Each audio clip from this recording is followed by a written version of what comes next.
Hello hello, good morning to all of you साथियों। कैसे हैं आप लोग? उम्मीद करते हैं कि आप सब अच्छे होंगे और अब तो और भी ज्यादा अच्छे होंगे, क्योंकि जिस बात की चिंता थी वो तो अब समाप्त हो गई। कल आपका रिजल्ट आ गया सीबीटी 1 का। जो भी छात्र 2,81,000 जिनका सीबीटी 2 की परीक्षा के लिए चयन हुआ है, उन सभी को मेरी हार्दिक शुभकामनाएं। मेरे वो सभी छात्र जो कुछ मार्क्स से चूक गए हैं, उन्हें बहुत हताश और निराश नहीं होना है। आगे आपकी कई सारी एग्जामिनेशंस हैं और फिर जिस हिसाब से रेलवे ने कमिटमेंट किया है कि हम प्रति साल कैलेंडर जारी किया है और उसने कहा है कि हम हर साल वैकेंसी की प्रक्रिया को लेकर आएंगे, तो 2026 का जो कैलेंडर है उस कैलेंडर को ध्यान में रखते हुए आप सब लोग अपने आप को संयमित रखते हुए दोबारा से फिर लग जाइए अपने मंजिल के लिए। साथ ही साथ सामने अन्य एग्जामिनेशन जैसे Bihar state power holding company limited का भी एग्जामिनेशन है, उसकी भी संभावना प्रबल होती जा रही है। तो आप अपने लक्ष्य के लिए सदैव प्रयत्नशील रहिए। और जो छात्र चयनित हो गए हैं सीबीटी 1 में, उन सभी से मेरा यह निवेदन होगा कि अब सीबीटी 2 के लिए आपके पास समय बहुत कम बचा है। मुश्किल से आप समझ लीजिए तो 20 से 22 दिन बचा है। और इस 20 से 22 दिन आप क्या करना है, जीत और मेहनत करनी है। और उस मेहनत की बदौलत ही सीबीटी 2 में आपका फिर से परचम लहराएगा। साइको होगी, मेडिकल होगा और फिर आपका अंतिम चयन होगा। तो मैं आप सभी को अंतिम चयन की हेतु हार्दिक बधाई देता हूं, शुभकामनाएं देता हूं। साथ ही साथ आप सब लोग अपने एक एक मिनट का सदुपयोग करिए। आप सबको मैं एक छोटी सी बात बता देता हूं, आप सब जानते भी हैं। अभी जो आपके पास सिनेरियो है उसमें सीबीटी 2 का सेक्शन ए ये अत्यंत महत्वपूर्ण है। यहां से 70% जो है वो आपका मेरिट लिस्ट में अंक जोड़ा जाएगा और यह भी आपकी 1/3 नेगेटिव है। 90 मिनट का समय मिलेगा। साथ ही साथ आपको 100 क्वेश्चन होंगे। 100 क्वेश्चन में 25 आपके मैथ होंगे, 25 आपका रीजनिंग होगा। मैथ और रीजनिंग वही है जो आपने सीबीटी 1 में दिया है, सिलेबस में कोई अंतर नहीं है। ठीक है, सिलेबस में बिल्कुल भी कोई अंतर नहीं है। तो आप ये 25 मैथ और 25 रीजनिंग का क्या करेंगे साथियों, सिर्फ अभी प्रैक्टिस करेंगे। सिर्फ अभी क्या करेंगे, प्रैक्टिस करेंगे। और उसके बाद जो रेस्ट आपका 50 क्वेश्चन है, ये रेस्ट 50 क्वेश्चन आपका है साथियों basic science plus engineering drawing का। इस बेसिक साइंस में न्यूमेरिकल्स थोड़ा सा आपको चिंता का कारण बनता है, लेकिन आपको परेशान नहीं होनी है। इंजीनियरिंग ड्राइंग जो हमारी है उसमें भी हमारी बेसिक इंजीनियरिंग ड्राइंग जो है उसी को हमको कवर करना है। 5-6 महत्वपूर्ण चैप्टर्स हैं जिसमें introduction of measuring introduction of drawing instrument हैं, जहां से क्वेश्चन काफी ठीक ठाक रहते हैं। फिर आपका ड्राइंग सीट एंड लेआउट है। उसके बाद आपकी लाइन है जहां से अच्छे क्वेश्चन होते हैं। फिर आपका प्रोजेक्शन एंड व्यू है और लास्ट आपका एक सिंबल है। और साथ ही साथ ज्योमेट्रिकल रिप्रेजेंटेशन है। ज्योमेट्रिकल रिप्रेजेंटेशन में मैथमेटिकल टर्म्स ही आपको देखने हैं, एंगल, उसका अप्रोच, ये सब पर आपको विशेष ध्यान देना है। तो अब है क्या कि ये दोनों सब्जेक्ट्स थोड़ा सा आपके टच से कम रहता है, तो इस दोनों सब्जेक्ट्स पर आपको विशेष ध्यान देनी है और ज्यादा से ज्यादा स्कोर करने का काम करना है। लेकिन अब ये महत्वपूर्ण बात क्या है मेरे विद्वान साथियों, महत्वपूर्ण बात यह है कि हम लोग इसमें अच्छा स्कोर करने के साथ साथ जो सीबीटी 2 का हमारा पार्ट बी है, जहां पर ट्रेड के 75 क्वेश्चन आपको पूछे जाएंगे। ये 75 क्वेश्चन जो ट्रेड के पूछे जाएंगे, यहां पर क्वालिफाई करना आपके लिए मैंडेटरी है। अगर आप यहां क्वालिफाई नहीं करते हैं तो आपके सीबीटी 2 के सेक्शन ए की कॉपी भी जांच नहीं होगी। और यहां पर मिनिमम क्वालिफाइंग मार्क्स आप 28 मार्क मान करके चलिए। मैं आपको लक्ष्य दे रहा हूं, आप जो है ना वो 35 रखिए कि मेरा पासिंग मार्क्स है। आप टारगेट बनाइए कि मेरा पासिंग मार्क्स कितना है, 35 है। और ये 35 पासिंग मार्क्स को अचीव करने का आप लक्ष्य लेकर चलिए और निश्चित सफलता मिलेगी। कंटिन्यू आपको कम से कम 8 से 10 घंटे सेल्फ स्टडी करना पड़ेगा। ठीक है, आपको सेल्फ स्टडी 10 घंटे करना पड़ेगा। इंपॉर्टेंट चैप्टर्स जो हैं उस पर विशेष ध्यान आपको देना पड़ेगा। आपका ट्रेड अगर इलेक्ट्रिकल है, इलेक्ट्रीशियन ट्रेड से आप हैं, तो मैं आपकी सेवा में प्रतिदिन 8 बजे उपस्थित हो रहा हूं। और हमारी 20 टेस्ट लगातार चल रही हैं और ये टेस्ट ऑनलाइन में प्लेटफॉर्म ऑनलाइन एप्लीकेशन पे उपलब्ध हैं। और हमने आपकी सेवा के लिए इस 20 दिनों में नई बैचेज हम लेकर आए हैं जो कि बहुत ही सस्ती और आपकी सेवा में समर्पित है। और ये बैचेज प्लेटफॉर्म बाय नवीन कुमार सिंह, बाजार समिति सेंटर, रेनबो बिल्डिंग में संचालित हो रही है। शाम 4 से 6 PM में ट्रेड की क्लासेस होती है स्पेशल, और 6 से 7 में ड्राइंग हो रही है, 7 से 8:30 में आपकी बेसिक साइंस हो रही है। लेकिन हम 1 मार्च से इस क्लासेस को 2 बजे से लेकर 6 बजे के बीच ट्रेड को करने वाले हैं। महा मैराथन क्लासेस हम लगातार चलाने वाले हैं। ये क्लासेस हमारी ऑफलाइन और मेरे एप्लीकेशन पर चलेगी, प्लेटफॉर्म बाय नवीन कुमार सिंह एप्लीकेशन पर, जहां पर 199 रुपए में मात्र ट्रेड के लिए आपका टारगेट, रिवीजन या यूं कहिए तो बूस्टर, ये बैचेज हमारी उपलब्ध हैं। Booster revision batch specially for trade, और मात्र 199 में booster revision batch specially for basic science engineering drawing. Offline में बेसिक साइंस इंजीनियरिंग मात्र 600 रुपीज, ऑफलाइन में ट्रेड मात्र 1000 रुपीज। तो आप हमारे संस्थान से संपर्क कर सकते हैं 7070177240। और मैं बहुत ही जल्द आपको अगले 15 दिनों की स्ट्रेटजी बताऊंगा। बहुत ही जल्द मैं और नवीन सर आपकी सेवा के लिए उपस्थित होंगे और 15 दिन की स्ट्रेटजी आपको टॉपिक वाइज, चैप्टर वाइज बताएंगे, किस चैप्टर को किस हिसाब से किस दिन कैसे पढ़ना है, और फिर आप सफलता जो है किस तरह से प्राप्त कर पाएंगे इतने कम समय में। लेकिन एक सीख जरूर यहां से मिली है रेलवे के इस स्टेप से। इतना कम समय देने के पीछे एक पॉजिटिविटी हमको ये सीखनी है यहां पर कि अगर हम किसी कॉम्पिटिटिव एग्जाम की तैयारी करते हैं और हमारा लक्ष्य उस एग्जाम को क्वालिफाई करना है, तो हमें शुरुआत से ही अपने लक्ष्य के संबंधित सभी सब्जेक्ट्स पर पकड़ बनानी होगी। अगर हम पार्ट बाय पार्ट स्टडी करते हैं तो अचानक से इस तरह की शिकायतें, इस तरह की परेशानियां झेलने के लिए हमें तैयार रहना होगा। लेकिन फिर भी कोई बात नहीं है, हम सब आपके साथ खड़े हैं साथियों, आपको अपनी आपके मंजिल तक पहुंचा कर ही रहेंगे, घबराने की कोई जरूरत नहीं है। चलिए आज हम लोग डिस्कशन आरंभ करते हैं test 5 assistant loco pilot electrician wireman trade के छात्रों के लिए। हालांकि इस टेस्ट से CBT 2 वाले बच्चों को तो पूरा फायदा होगा, और दूसरे नंबर पर जो हमारे MP लाइनमैन के छात्र उनको भी फायदा होगा, बिहार इलेक्ट्रिसिटी बोर्ड वाले बच्चों को भी 50% फायदा होगा। ठीक है, बिल्कुल करा देंगे यदुवंशी जी, ट्रेड जरूर पास करा देंगे। CBT 1 हुआ, कुछ नहीं होने वाला। चलिए बहुत अच्छी बात है, CBT 1 तो हो गया है, लेकिन CBT 2 भी होगा। ज्यादा बच्चों का तो नहीं, लेकिन जितनी सीटें हैं उतने बच्चों का तो जरूर होगा। ये तो आप भी मानते हैं और पूरी दुनिया इस बात को मानती है। अब वो 18,000 बच्चों की लिस्ट में कौन आ सकता है, यही तो इस 20 दिन का खेल बताएगा। ये 20 दिन की मेहनत बताएगी कि आप 2,81,000 से निकलकर 18,000 में कैसे पहुंचते हैं, है कि नहीं है साहब? देखिए संजय जी, इलेक्ट्रीशियन का हमारा बूस्टर रिवीजन बैच है मात्र 199 रुपए में, प्लेटफॉर्म बाय नवीन कुमार सिंह एप्लीकेशन पर। चलिए मिशन ALP सर, आपके आशीर्वाद से CBT 1 क्वालिफाई करके बहुत बहुत बधाई हो आपको। आप CBT 1 क्वालिफाई किए हैं, मेरा आशीर्वाद, हम सभी की दुआएं आपके साथ हैं। CBT 2 भी आप क्वालिफाई करिए और असिस्टेंट लोको पायलट बन करके अब फिर हमसे मिलिए। आइए साथियों,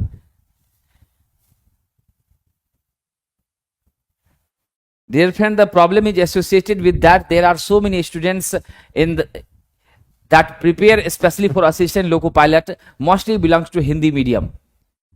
Hence, it is mandatory for us to describe each and everything, especially for the prosper aspects of that student, more benefits of the students in the language of Hindi. Okay? तो हमारी ये चीजों को हमें ध्यान देना होता है, मास को लेकर चलना पड़ता है। ये लोकतंत्र है, डेमोक्रेसी है, और इस बातों को लेकर हम चलते हैं। चलिए आगे बढ़ते हैं। आज का हमारा पहला प्रश्न बड़ा मजेदार प्रश्न है, लेकिन आपको कंटिन्यूटी बनाए रखना है, आपको हिम्मत के साथ काम लेना है और बड़े लक्ष्य को पाना है और मेहनत भी करते रहना है। आइए हम आगे बढ़ते हैं और आज का पहला प्रश्न, हमारा पहला प्रश्न आपके बीच है साथियों। तांबे का 0.1 ग्राम तुल्यांक जमा करने के लिए ताम्र इलेक्ट्रॉन युक्त CuSO4 विलयन से गुजरने वाले विद्युत की मात्रा, यानी आपसे साहब यहां चार्ज पूछ रहा है, what will be the magnitude of charge. हम जानते हैं m बराबर ZIT होता है और IT मेरा चार्ज Q के बराबर होता है। हम यहां से m बराबर ZQ लिख सकते हैं, यहां से Q बराबर हम m बटा Z लिख सकते हैं। ये बिल्कुल हम सब बेसिक बातों को जानते हैं। अब यहां पर ध्यान देने वाली बात है, मेरे पास जो m दिया है इसने कहा 0.1 ग्राम आपका क्या है साहब, तुल्यांक है। क्या है? ग्राम तुल्यांक है, यानी इक्विवेलेंट वेट है आपका। अब मैं आपसे एक छोटी सी बात बता दूं, मेरा मटेरियल कॉपर है तो मैं इसको 0.1 into equivalent weight of copper लिख सकता हूं, जरूर लिख सकता हूं। अब मेरा जो इक्विवेलेंट वेट ऑफ कॉपर है, आप सब एक छोटी बात जानते हैं, Z बराबर क्या होता है, इक्विवेलेंट वेट बाय आपका F फेराड। और ये जो फेराड है ये 96,500 कूलम्ब के क्या होता है मेरे विद्वान साथियों, बराबर होता है। क्या होता है? 96,500 कूलम्ब के बराबर होता है। अब ऐसी स्थिति में हम लोग क्या करेंगे, यहां पर वैल्यू पुट कर देंगे। m बराबर मेरा हो गया E बाय 96,500 इंटू Q। क्या हो गया? m बराबर E बाय 96,500 Q। ठीक है ना, ये मेरी डाटा मिल गई। E बाय 96,500 इंटू आपका क्या हो गया, चार्ज है ना, इंटू हो गया आपका चार्ज। ये 96,500 E बाय 96,500 जो मैंने लिखा है वो Z के बदले लिखा है, क्योंकि m बराबर आप देख रहे हैं Z इंटू Q है। m बराबर क्या है मेरा, Z इंटू Q है, तो इसीलिए Q के बदले E बटा 96,500 हमने लिख दिया। तो m बराबर E बाय 96,500 इंटू Q। ये m का मान कितना मिला है, तो यहां देख लीजिए मेरा जो m है वह 0.1 इंटू E है। यहां आपका क्या हो गया, E बाय 96,500 इंटू आपका Q हो गया। अब आपने क्या देखना, E मेरा कट गया, यहां से आप Q बराबर निकालेंगे साथियों, तो क्या करिएगा, E कट गया तो क्रॉस मल्टीप्लाई कर दीजिए, both are equal for each other. अब ऐसे सिचुएशन में हम क्या करेंगे, मेरा Q बराबर क्या हो जाएगा साथियों, 96,500 into 0.1। After solving we get 9650, 9650 coulomb हमको क्या हो जाएगा, यहां से साहब वैल्यू मिल जाएगा। We are going with answer option number A. कौन सा आंसर लेंगे, ऑप्शन नंबर ए लेंगे। ठीक है साथियों, चलिए आगे बढ़ते हैं।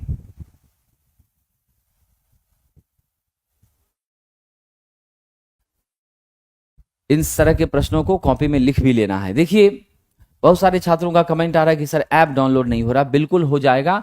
ऐप का नाम है प्लेटफॉर्म बाय नवीन कुमार सिंह। क्या नाम है, प्लेटफॉर्म बाय नवीन कुमार सिंह, यही नाम है एप्लीकेशन का। इस पर हमारी कोर्सेस मिलती हैं, ठीक है, और मेरे सभी टेस्ट कहाँ मिलते हैं, टेस्ट मिलते हैं प्लेटफॉर्म ऑनलाइन टेस्ट एप्लीकेशन पर। ये मेरा टेस्ट का एप्लीकेशन है, और किसी भी इंक्वायरी के लिए 7070177240 पर आप ऑफिस आवर में कॉल कर सकते हैं, समस्याओं का समाधान हो जाएगा। ठीक है, चलिए dear friend, 56 in electrical with SC category Prayagraj zone, कोई चांस बनेगा, 100% चांस बनेगा। You are definitely qualified dear friend for CBT 1। There is no any regression for this। ये रॉ मार्क्स 56 है तो डेफिनेटली आपके मार्क्स 100 में क्या हो गए, बढ़ेंगे। आपकी SC कैटेगरी है, पूरी चांसेस है डियर फ्रेंड, चिंता एकदम नहीं करनी। आइए, जिसका उच्च गलनांक होता है उस शोल्डर को क्या कहते हैं, जिसका उच्च गलनांक होता है उसे हार्ड शोल्डर कहते हैं। क्या कहते हैं साहब, हार्ड शोल्डर कहते हैं। और इसका जो गलनांक होता है वह ध्यान रखिएगा 650 डिग्री सेल्सियस। दैट मीन्स कि 450 से तो गारंटी के साथ क्या होता है, 450 डिग्री से क्या होता है, ऊपर होता है। क्या होता है, 450 से ऊपर होता है। और इस हार्ड सोल्डर को एस्पेल्टर कहते हैं, एस्पेल्टर कहते हैं। एस्पेल्टर में हम जिंक और कॉपर की अलग अलग मात्रा का यूज करते हैं। और जो हमारी सोल्डरिंग होती है, ध्यान रखिएगा, और ये हार्ड सोल्डरिंग जब यूज की जाती है तो ये आपकी ब्रेजिंग कहलाती है। जहां हार्ड सोल्डर का यूज कर रहे हैं वो प्रक्रिया ब्रेजिंग है। अब ब्रेजिंग आपका क्या है? मजबूत जोड़ है, यानी यह पक्का जोड़ है। क्या है साहब? पक्का जोड़ है, यानी इसको आप हीट देने के बाद बिल्कुल हटा नहीं सकते, या बड़ी मजबूती के साथ आपसे क्या होता है? जुड़ जाता है साथियों, इसमें कोई शक नहीं है। तो मेरा राइट आंसर है कठोर सोल्डर। नरम सोल्डर में हम लोग Pb+Sn का प्रयोग करते हैं। यह आपका कच्चा जोड़ है। इसका तापमान की जो रेंज है वह मात्र आपकी 450 डिग्री सेल्सियस से क्या होती है? कम होती है। यह भी छोटी सी बात आप क्या करेंगे? ध्यान रखेंगे। 450 से क्या होती है? यह कम होती है। ठीक है, चलिए साथियों, और आप सबको याद रखना है कि ब्रेजिंग में एकमात्र हमारा टाइप ऑफ फ्लक्स यूज होता है, जो फ्लक्स आपका क्या होता है? सुहागा होता है, जिसे हम लोग बोरेक्स के नाम से जानते हैं। किस नाम से जानते हैं? बोरेक्स के नाम से जानते हैं। चलिए हम आगे बढ़ते हैं। मेरा अगला प्रश्न है, इस सर्किट में R बराबर 2 किलो ओम दिया हुआ है, तो महतो जी खोजिए। यहां पर कह रहा है कि करंट निकालनी है। तो मेरा वोल्टेज कितना दिया है? 9 वोल्ट दिया है। मेरी रजिस्टर का मान दिया है 2 किलो ओम। 2 किलो ओम का मतलब 2 गुना 10 की पावर 3 ओम, यानी आप इसको 2000 ओम लिख सकते हैं। और हम सब लोग जानते हैं कि अगर करंट आई सर्कुलेट कर रही है, ये परिपथ में सिर्फ एक सोर्स और एक रजिस्टर है। कनेक्शन कैसा है साहब? श्रेणी का है। ऐसे में धारा का मान क्या होता है? एक समान होता है। मेरे विद्वान विद्यार्थियों, यहां से आई बराबर क्या लिखिएगा? V/R। आई बराबर क्या लिखिएगा? V/R। मेरा भी क्या है? 9 वोल्ट है। आर मेरा साहब कितना है? 2000 है। तो हम लोग यहां पर क्या कर दिए? 2 गुना 10 की पावर 3 कर दिए। ये 3 नीचे है, ऊपर चला गया। 4.5 10 की पावर -3 एम्पियर। हम इसे क्या लिखेंगे? 4.5 मिली एम्पियर। राइट आंसर आपका क्या है? ऑप्शन नंबर डी है साथियों। क्या है right answer? Option number D है, ये ध्यान रखिएगा। चलिए विद्यार्थी आगे बढ़ते हैं। एक छोटी सी बात समझ लीजिए, अगर समय हमारे पास कम हो तो वैसे समय में सेलेक्टेड टॉपिक, सेलेक्टेड मटेरियल और प्रॉपर मार्गदर्शन अगर आपको मिले और इस दौरान आप कांस्टेंट स्टडी करें बिना किसी प्रेशर, बिना किसी घबराहट के, तो सफलता आपके कदमों को चूम लेती है। मैं इन सारी चीजों में आपकी मदद के लिए खड़ा हूं साथियों, और हमारी संस्थान आपके साथ हमेशा आपकी सेवा के लिए तैयार है। आइए अगला प्रश्न देखते हैं। कम्यूटेटर खंड को इंसुलेट करने के लिए निम्न में किस सामग्री का प्रयोग किया जाता है? तो हम जो कम्यूटेटर है हमारी, वो सेगमेंटल स्ट्रक्चर में होती हैं, और ये किसकी बनी होती हैं साथियों? हार्ड ड्रॉन कॉपर के सेगमेंट से बनी होती हैं। क्या होती हैं? हार्ड ड्रॉन कॉपर के सेगमेंट से बनी होती है। मेरे विद्वान विद्यार्थियों, यह तांबे का क्या है? हार्ड ड्रॉन कॉपर का सेगमेंट है, और ये पट्टी पट्टी के रूप में है। ये पट्टियों के बीच में जो ये काला काला आप देख रहे हैं, ये बीच में हमने क्या दिया है? अभ्रक का इस्तेमाल किया है, माइका का इस्तेमाल किया है। और ये माइका का क्या करते हैं साहब? इंसुलेशन हम देने का काम करते हैं बीच बीच में। यही माइका हिंदी में अभ्रक कहलाता है। और आपको मालूम है ना, झारखंड के सिंहभूम और कोडरमा जिले में, कहां साहब? सिंहभूम और कोडरमा जिले में क्या होता है? मेरी अभ्रक का उत्पादन सबसे ज्यादा होता है।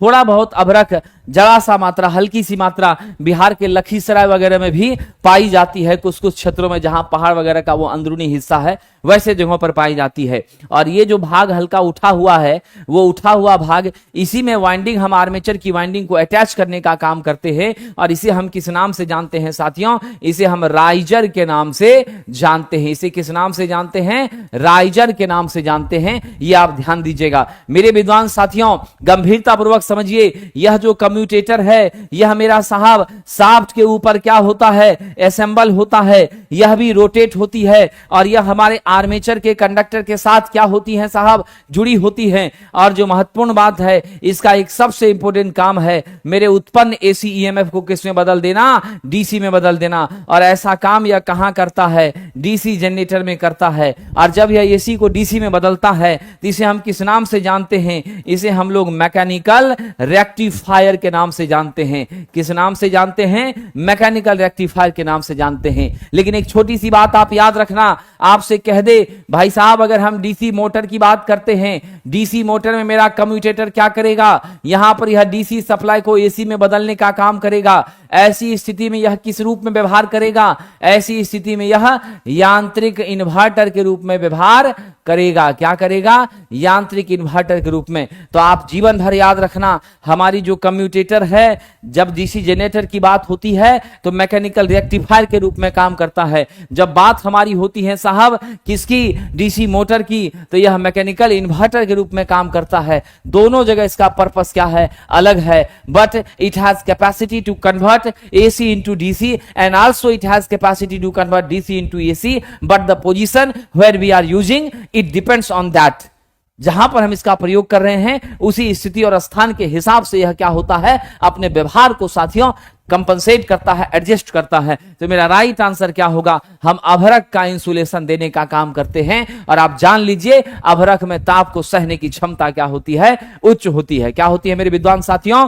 ताप को सहने की क्षमता उच्च होती है। नाउ द नेक्स्ट क्वेश्चन कहना, 4-6 वोल्ट का लैंप सीरीज में जुड़ा हुआ है और 24 वोल्ट डीसी से लगा हुआ है। बड़ा अच्छा प्रश्न है। लैंपों में एक लैंप का आंतरिक शॉर्ट सर्किट हो जाए। देखिए कह रहा 6-6 वोल्ट का मेरा लैंप है, ये स्थिति है साहब, है ना, और सब आपस में कैसी जुड़ी है? सीरीज में जुड़ी हैं। और इसके साथ हमने सप्लाई जो दिया है विद्वान मित्रों, वह 24 वोल्ट का डीसी दे दिया है। क्या किया हमने? सप्लाई, हमने 24 वोल्ट का डीसी सप्लाई इसको दे दिया है। ये मेरा 6 वोल्ट का बल्ब है, 6 वोल्ट के रेंज का बल्ब है। Bulb 1, bulb 2, bulb 3, bulb 4। अब कह रहा है कि ये बल्ब मेरा क्या कर गया? शॉर्ट कर गया। मेरा ये बल्ब क्या कर गया? शॉर्ट कर गया। जब मेरा ये बल्ब शॉर्ट कर गया तो एक बल्ब जब शॉर्ट होती है तो सीरीज में पूरे परिपथ में धारा क्या होती है? एक समान होती है। जब यह शॉर्ट कर गया तो कोई भी बल्ब हमारी संचालित नहीं होगी। समझ गए कि नहीं? क्या होगा? पूरा का पूरा सिस्टम फेल हो जाएगा, कोई बल्ब ग्लो नहीं करेगा। ऑप्शन नंबर ए। समझ गए कि नहीं? शॉर्ट सर्किट होने के कारण पूरा परिपथ क्या होता है? शॉर्ट होता है। तो जानते हैं ना, इंसुलेशन ब्रेक होता है। कंडक्टर आपकी क्या होती है? वहां जल जाती है। कंडक्टर जल गई तो पाथ ब्रेक हो गया, ओपन हो गया। और जब ओपन हो गया तो कुछ रहा, सवाल ही नहीं पैदा होता। जब करंटे नहीं जा रही है, करंट का रास्ता ही नहीं है, तो कहां से आप सोच रहे हैं कि बल्ब मेरा जलेगा? कोई बल्ब मेरा ग्लो नहीं करेगा। विद्वान मित्रों, ब्रेजिंग में जो स्पेल्टर यूज करते हैं वह किस धातु का होता है? तो आपने तो देख लिया 650 डिग्री सेल्सियस से लेकर के 900 डिग्री सेल्सियस तक की क्षमता इसकी हुआ करती है। और यह जो स्पेल्टर हमारा होता है दोस्तों, वह निश्चित रूप से मेरा कॉपर का होता है। अब प्लस आप क्या कर दीजिएगा, यहां तो आपका कॉपर और चांदी ही लेकर जा रहा है, तो हम लोग को भी क्या करना पड़ेगा? कॉपरे चांदी के साथ ना हाथ मिलाना पड़ेगा। तो कॉपर और सिल्वर के साथ हाथ मिला लीजिए, कॉपर और जस्ते के साथ हाथ मिला लीजिए। कंपोजिशन सबका क्या हो सकता है? अलग अलग हो सकता है। इसीलिए हम किसके साथ आगे बढ़े? ऑप्शन ए के साथ। और जो सोल्डर, याद रखिएगा, जो सोल्डर, डरने की जरूरत नहीं है। यहां पर आप क्लासेस को कंटिन्यू मेंटेन रखिए और हम आपकी सेवा में लगे हुए हैं, कोई चिंता करने की जरूरत नहीं है। ब्रेजिंग जो है ये कठोर सोल्डरिंग होता है, मतलब ये हार्ड ज्वाइंट होता है। समझ गए? यह आपकी क्या होती है? मजबूत जोड़ होता है। यहां पर हम लोग फ्लक्स के रूप में सिर्फ और सिर्फ किसका इस्तेमाल करते हैं? तो साहब जी आप याद रखिएगा, बोरेक्स का, सुहागा का यूज करते हैं। और इसमें जो सोल्डर यूज होता है, तीसरा मटेरियल जो दो धातुओं को जोड़ता है, उस तीसरे मटेरियल को किस नाम से जानते हैं? उस तीसरे मटेरियल को मेरे विद्वान मित्रों हम जानते हैं स्पेल्टर के नाम से या हार्ड सोल्डर के नाम से। और यहां पर लेड और टिन का प्रयोग नहीं किया जाता है। चलिए आगे बढ़ते हैं साहब जी। अगला प्रश्न है, फ्यूज तार में डैश प्रतिरोधकता और डैश गलनांक होता है। देखिए नियमानुसार फ्यूज तार में प्रतिरोधकता क्या होती है? उच्च होती है। और मेरा गलनांक क्या होता है? निम्न होता है। ये उच्च प्रतिरोधकता धारा को सीमित करने का काम करती है। क्या करती है? यह धारा को सीमित करने का काम करती है। ठीक है ना? और साथ ही साथ आपको मैं एक महत्वपूर्ण बात बता दूं कि हमारी जो इंपॉर्टेंट पॉइंट है, ठीक है ना, हमारी जो इंपॉर्टेंट पॉइंट है वो क्या है साथियों? यह जो फ्यूज है उसको सदैव क्या करते हैं? फेज के साथ, ध्यान रखिएगा, फेज के साथ कैसे जोड़ते हैं जी? श्रेणी में जोड़ते हैं। क्या जोड़ते हैं? फेज के साथ श्रेणी में जोड़ते हैं। और हमारी फ्यूज पीबी प्लस एसएन से बनी होती है, जहां 63% एसएन और हम 37% क्या लेते हैं? पीबी का कंपोजिशन लेने का काम करते हैं। उसके बाद फ्यूज की रेटिंग जब भी ली जाती है वह हमेशा साहब एम्पियर में ली जाती है। कैसे ली जाती है? एम्पियर में ली जाती है। ठीक है, अब यहां हमारे पास कॉम्बिनेशन नहीं बैठ रहा है, गलनांक हमारा निम्न होता है, ये जल्दी क्या होता है साहब? पिघल जाता है। क्या होता है? जल्दी हमारा क्या होता है? पिघल जाता है, ताकि हमारे परिपथ को बाधा नहीं प्राप्त होती है। लेकिन इस जगह जो ऑप्शन है उसमें हमारे पास उच्च और निम्न का कॉम्बिनेशन नहीं है, मध्यम मध्यम उच्च, मध्यम मध्यम उच्च है। ऐसे सिचुएशन पर यह क्वेश्चन जो है पूछा गया था, जिसमें आयोग ने निम्न निम्न को स्वीकार कर लिया था। क्या किया था? ऐसी स्थिति में निम्न निम्न को आयोग ने स्वीकार कर लिया था, तो हम लोग इसी के साथ बढ़ जाते हैं। लेकिन अगर ऐसी कॉम्बिनेशन रहे तो आपको ध्यान रखना है, एक्चुअल रियलाइजेशन में जो आंसर हम कंसीडर करें तो यहां उच्च और यहां क्या करें? निम्न करें साथियों। ठीक है कि नहीं? उच्च और निम्न करें, इस बात को ध्यान रखना है। चलिए आगे बढ़ते हैं। तो ऑप्शन नंबर आपका क्या हो गया? डी, यानी दोनों को हम लोग निम्न निम्न लेकर चलेंगे। आइए अगला प्रश्न है बुकोज रिले। तो सबसे पहले ध्यान दीजिएगा, ये बुकोज रिले हमारे ट्रांसफार्मर में यूज होता है आंतरिक फॉल्ट से सुरक्षा के लिए। किसके लिए साहब? आंतरिक फॉल्ट से सुरक्षा के लिए। ये किसके किसके बीच लगा होता है? तो मेरे कंजर्वेटर व मेन टैंक के बीच। किसके बीच? कंजर्वेटर व मेन टैंक के बीच क्या होता है? आपका लगा होता है। किसके बीच लगा होता है? कंजर्वेटर व मेन टैंक के बीच हमारा लगा होता है, पहली चीज। दूसरी महत्वपूर्ण बात यहां से समझिएगा कि यह कैसी रिले है? तो गैस एक्चुएटेड। कैसी रिले है? गैस एक्चुएटेड रिले है, इसमें कोई शक नहीं है। क्या है साहब? गैस आधारित रिले है। और यह 500 केवीए से ऊपर का जो ट्रांसफार्मर होता है उसी में हम लोग यूज करते हैं। महंगा और सेंसिटिव होता है। इसमें 2 मरकरी फ्लोटिंग स्विच होते हैं, एक लोअर, एक आपकी क्या होती हैं? अपर होती हैं। तो हम कौन सा उत्तर दे दें? आमतौर पर ट्रांसफार्मर की सुरक्षा के लिए इसका क्या किया जाता है? प्रयोग किया जाता है। चलिए अगला प्रश्न है सेल की क्षमता। तो साथियों सेल की क्षमता हम लोग AH में व्यक्त करते हैं, एम्पियर आवर में व्यक्त करते हैं। 16 AH का मतलब है 16 एम्पियर की करंट 1 घंटे तक यह यूज करेगी। 8 एम्पियर की करंट 2 घंटे तक यह ऑपरेट कर सकती है। 4 एम्पियर की करंट आपका 4 घंटे तक ले सकती है। तो जिस हिसाब से हमारी क्या होगी साथियों? आपका कंजप्शन होगा, जिस हिसाब से हमारी धारा का एप्लीकेशन यूटिलाइजेशन होगा, उस हिसाब से हमारे आवर्स भी क्या होंगे? बढ़ते चले जाएंगे। ठीक है, और हमेशा याद रखना हमारे मशीन की जो आपकी AH दक्षता होती है वह आपके वाट आवर दक्षता से क्या होती है? हमेशा उच्च होती है। क्या होती है? हमेशा अधिक होती है साथियों। चलिए अगला प्रश्न है निम्नलिखित में कौन एक रिचार्जेबल ड्राई सेल नहीं है? तो मेरा साहब ध्यान रखना, ये अल्कली आपका क्या है? यह रिचार्जेबल। क्या है साहब? ये रिचार्जेबल हमारा ड्राई सेल नहीं है, यह सिर्फ सिंगल यूज का है। बाकी निकल कैडमियम, निकल हाइड्रोक्साइड, मेटल आपका लिथियम आयन, ये सब हमारी क्या है? ध्यान रखिएगा साहब, ये सब हमारी रिचार्जेबल ड्राई सेल हैं। ठीक है ना? तो हम यहाँ उत्तर कौन सा ले लें? हम यहाँ अल्कली लेंगे साथियों। क्या लेंगे? अल्कली लेंगे। ऑप्शन नंबर आपका क्या हो जाएगा? बी हो जाएगा। क्या हो जाएगा? बी हो जाएगा मेरे विद्वान विद्यार्थियों। लिथियम आयन सेल का तो हम लोग लैपटॉप बैटरी पैक में यूज करते हैं, और लिथियम आयन सेल यदि रिचार्जेबल नहीं होता तो आपका लैपटॉप कहाँ से फंक्शन करता? अभी जो मैं जिस माइक के माध्यम से आपकी सेवा के लिए मैं उपस्थित हुआ हूँ, इसमें भी जो सेल लगा है वो लिथियम आयन सेल है। सबसे ज्यादा एक सेल का वोल्टेज किसका होता है? लिथियम आयन सेल का होता है। किसका होता है? लिथियम आयन सेल का होता है। 3 वोल्ट के आसपास, 3.3 के आसपास इसका एक सेल का वोल्टेज होता है। समझ गए कि नहीं? इसीलिए हम लोग उत्तर वहां बी लेंगे। अब इसमें आ जाइए, कह रहा फ्लेमिंग के दाएं हाथ का नियम। तो साहब फ्लेमिंग के दाएं हाथ के नियम पर मेरा डीसी जनरेटर क्या करता है? ऑपरेट होता है। क्या करता है? डीसी जनरेटर ऑपरेट होता है। देख लीजिए, हमने दाहिने हाथ की 3 उंगलियों को एक दूसरे के क्या किया है, लंबवत फैलाया है। मेरा अंगूठा डायरेक्शन ऑफ फोर्स को बता रहा है ना। मेरी जो तर्जनी है वह चुंबकीय क्षेत्र की दिशा को बता रही है, और मेरी जो मध्यमा है वह इंड्यूस ईएमएफ की दिशा को क्या करती है, बताने का काम करती है। तो मेरा राइट आंसर अब क्या हो जाएगा, यहां पर कंडक्टर की गति प्रेरित EMF. What should be the right answer for this question, dear friend? तो यहां पर हम क्या कहेंगे, प्रेरित ईएमएफ की दिशा का पता हमको कैसे चलता है, फ्लेमिंग के राइट हैंड रूल से चलता है। मोशन ऑफ कंडक्टर हमको कहां से पता चलता है, वो हमें साहब पता चलता है फ्लेमिंग के लेफ्ट हैंड रूल से। और लेफ्ट हैंड रूल जो है वह कहां पर यूज होता है, मोटर में। राइट हैंड रूल कहां यूज होता है, मेरे जनरेटर में। कोई कष्ट तो नहीं साहब। चलिए आगे बढ़ते हैं। अगला हमारा है, निम्नलिखित में कौन सा घटक चुंबकीय क्षेत्र के रूप में। तो हम सब लोग जानते हैं मेरी जो इंडक्टर है वह एनर्जी को स्टोर किस रूप में करती है,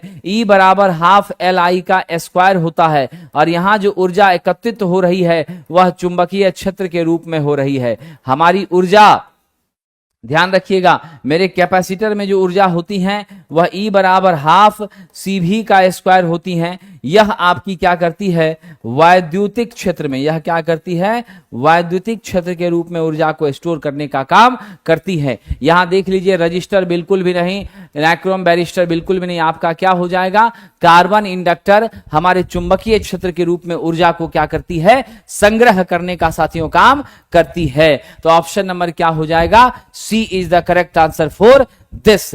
चलिए आगे बढ़ते हैं। कह रहा प्योर इंडक्टर में जो हमारी औसत शक्ति होती है कितनी होती है। साथियों हम जानते हैं मेरा जो एक्टिव पावर है P वह आपका VI cos phi होता है। Concept clear. मेरा यदि प्योर इंडक्टर है तो विद्वान साथियों याद रखना, प्योर इंडक्टर में मेरी जो फेज एंगल फाई है वह कितनी होती है, 90 डिग्री होती है। कितनी होती है, 90 डिग्री होती है। प्योर इंडक्टर में मेरा जो साहब, ध्यान रखिएगा, मेरी जो करंट है वह वोल्टेज से क्या होता है, 90 डिग्री से क्या करता है, करंट आपके वोल्टेज से लैग करती है। 90 डिग्री से करंट क्या करती है, वोल्टेज से लैग करती है। इन दिस सिचुएशन हमारा फाई क्या हो जाता है, 90 डिग्री हो जाता है।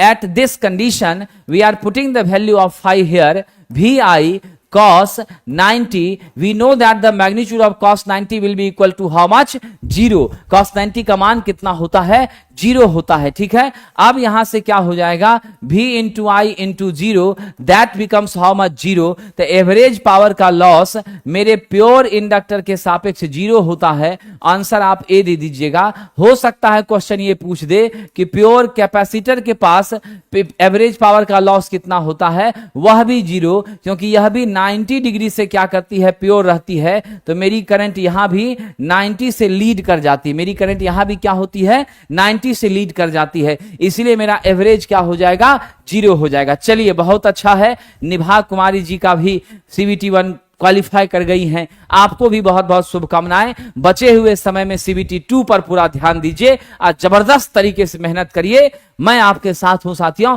निसंदेह आपकी क्या होगी, सफलता प्राप्त होगी। चलिए राकेश जी, आपका भी रिजल्ट हो गया है, इससे ज्यादा खुशी की बात क्या हो सकती है, ठीक है कि नहीं। आप मेहनती छात्र रहे हैं, शुरू से ही आप तत्पर रहे हैं, लंबा मेहनत आपने किया है, लेकिन यह मेहनत तब सफल होगा राकेश जी जब आप CBT 2 भी क्वालिफाई करेंगे, साइको भी क्वालिफाई करेंगे और निश्चित रूप से मेडिकल क्वालिफाई करके आप अपने मंजिल पर पहुंचेंगे, तब मुझे 4 गुनी ज्यादा खुशी होगी। आइए आगे बढ़ते हैं, आइए आगे बढ़ते हैं। अगला प्रश्न देखते हैं साहब। 200 पाई रेडियन प्रति सेकंड का कोणीय वेग है, ठीक है ना। वेव फॉर्म की अवधि पूछ रहा है, यानी ओमेगा आपका दे दिया है 200 पाई रेडियन प्रति सेकंड। मेरे विद्वान साथियों, यह जो ओमेगा है यह नॉर्मली हमारी कोणीय आवृत्ति को व्यक्त करती हैं। क्या करती हैं, कोणीय आवृत्ति को व्यक्त करती हैं, और इसका यूनिट रेडियन प्रति सेकंड होता है। ओमेगा बराबर 2 पाई f होता है, और f बराबर आप जानते हैं 1/t होता है। यहां से ओमेगा बराबर 2 पाई बाई टी हम लिख सकते हैं। यहां से t बराबर ओमेगा बटे 2 पाई आराम से क्या किया जा सकता है, लिखा जा सकता। ओमेगा इंटू टी बराबर 2 पाई, तो t बराबर क्या हो जाएगा, t बराबर क्या हो जाएगा साथियों, जल्दी बताइए। What we write here for this situation, यहां क्या हो जाएगा 2 पाई बटे ओमेगा हो जाएगा। यहां क्या हो जाएगा गौर कीजिएगा, हम लोग लिख सकते हैं ना, देखिए तोड़ दिया, ओमेगा टी बराबर 2 पाई आया, तो टी बराबर 2 पाई बटे ना आपका ओमेगा आया, तो 2 पाई बटे क्या हो गया आपका 200 पाई हो गया, पाई पाई कट गया, 2 से 200, तो 2 से 200 तो मेरा 1 बटे 100, 1 बटे 100 है तो कितना हुआ जल्दी बताइए, 1 बटा 100 को हम क्या लिख सकते हैं, what we write here dear friend, 10 millisecond, क्या लिख सकते हैं 10 मिली सेकेंड लिख सकते हैं। चलिए कोई दिक्कत, 10 बटा 1000 लिखिए कि 1 बटा 100 लिखिए, बात तो वही ना है, तो मेरा क्या हो गया 10 मिली सेकेंड, ऑप्शन नंबर ए। चलिए अगला प्रश्न है,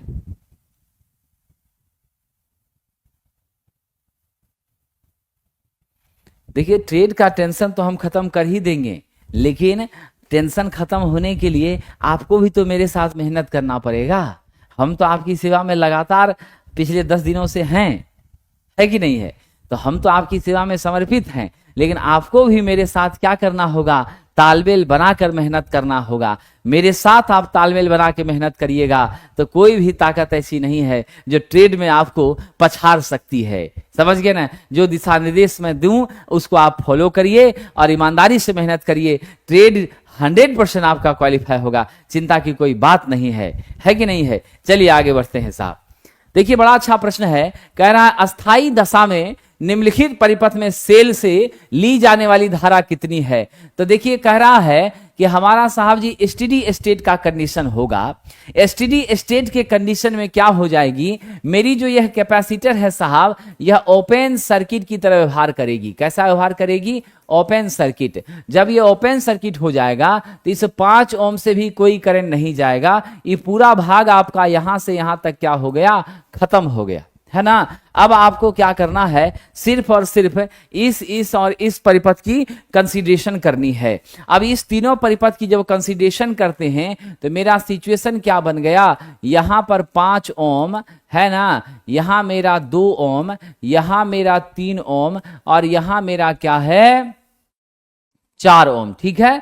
अब आप क्या देख रहे हैं, ये 2 3 4 आपस में पैरेलल और उसके साथ 5 आपका कैसा है सीरीज में, यहां 10 वोल्ट है, तो हम लोग सीधा क्या कर दें 2 गुना 3 गुना 4 करें और नीचे आपका 2 गुना 3 प्लस आपका 3 गुना 4 और प्लस आपका क्या हो गया 2 गुना 4, इक्विवेलेंट 3 का यही ना होता है, R1 R2 R3, ठीक है, समझ गए कि नहीं, क्या है ध्यान रखिएगा, क्या है 2 गुना 3 गुना 4, अब बटा आपका क्या हो गया, फॉर्मूला याद है आप लोगों को, आर इक्विवेलेंट का क्या होता है जब 3 प्रतिरोध पैरेलल में हो, R1 R2 R3 बटा आपका R1 R2 plus R2 R3 plus आपका R3 R1, यही ना होता है।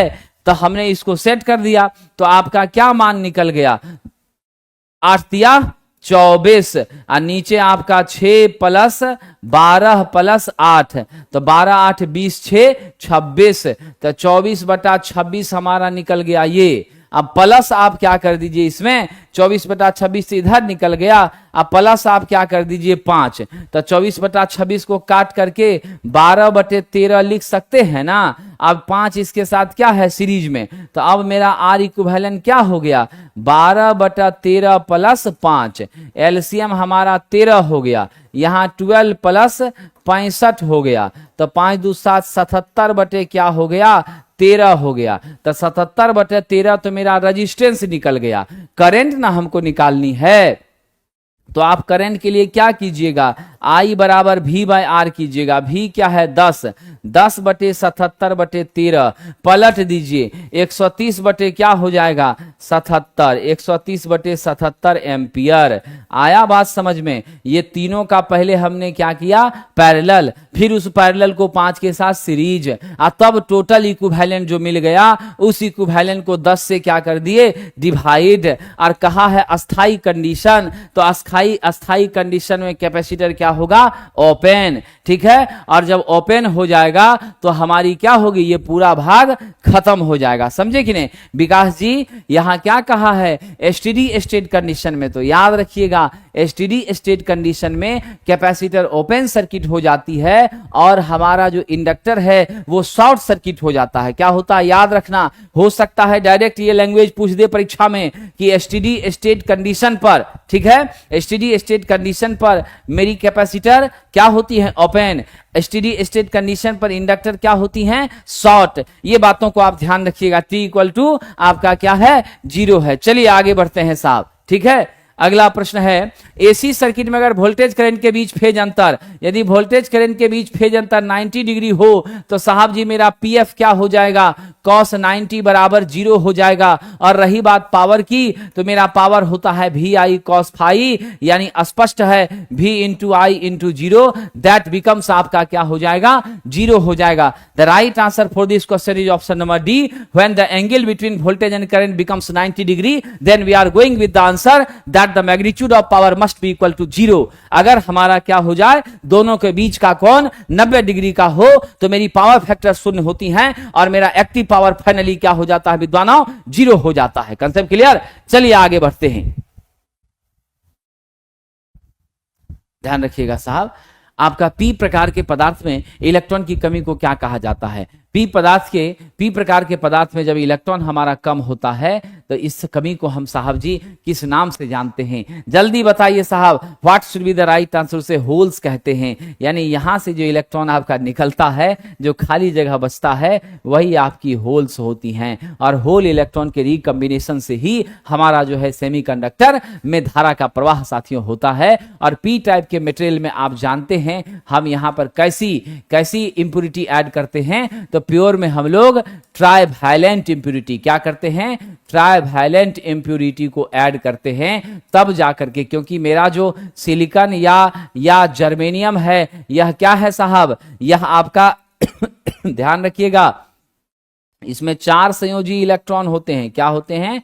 4 संयोजी इलेक्ट्रॉन होते हैं। इसको 4 एडिशनल इलेक्ट्रॉन चाहिए स्टेबल होने के लिए। हम 3 देते हैं तो एक खाली रह जाता, वही खाली वाला मेरा क्या है, होल है। और आपको मालूम है एन टाइप में पेंटावैलेंट इंप्योरिटी ऐड करते हैं। ये ट्राइवैलेंट इंप्योरिटी हमारा कौन सा है, बोरोन है, गैलियम है, इंडियम है। क्या है साहब, यहां पर ध्यान रखिएगा, ये क्या है, बोरोन है, आपका गैलियम है, आपकी इंडियम है। समझे कि नहीं? फास्फोरस वगैरह हमारी क्या है, पेंटावैलेंट इंप्योरिटी है। पेंटावैलेंट मिला करके क्या बनता है, एन टाइप का सेमी कंडक्टर बनता है। क्या बनता है, एन टाइप का सेमी कंडक्टर बनता है। साथियों, रिवर्स वोल्टेज की मात्रा जिस पर डायोड में धारा का प्रवाह शुरू हो उसे डैश कहा जाता है। तो रिवर्स वोल्टेज की मात्रा जिस पे डायोड में क्या होती है, करंट कंडक्शन। बिल्कुल सही है राजीव भाई, बागी और बाप यही होता है, ठीक है कि नहीं? बिल्कुल ध्यान रखिएगा, यही आपका होता है, बागी और बाप, इसमें कोई शक नहीं है। तो ध्यान रखिएगा, जिस पर डायोड में धारा का प्रवाह शुरू हो,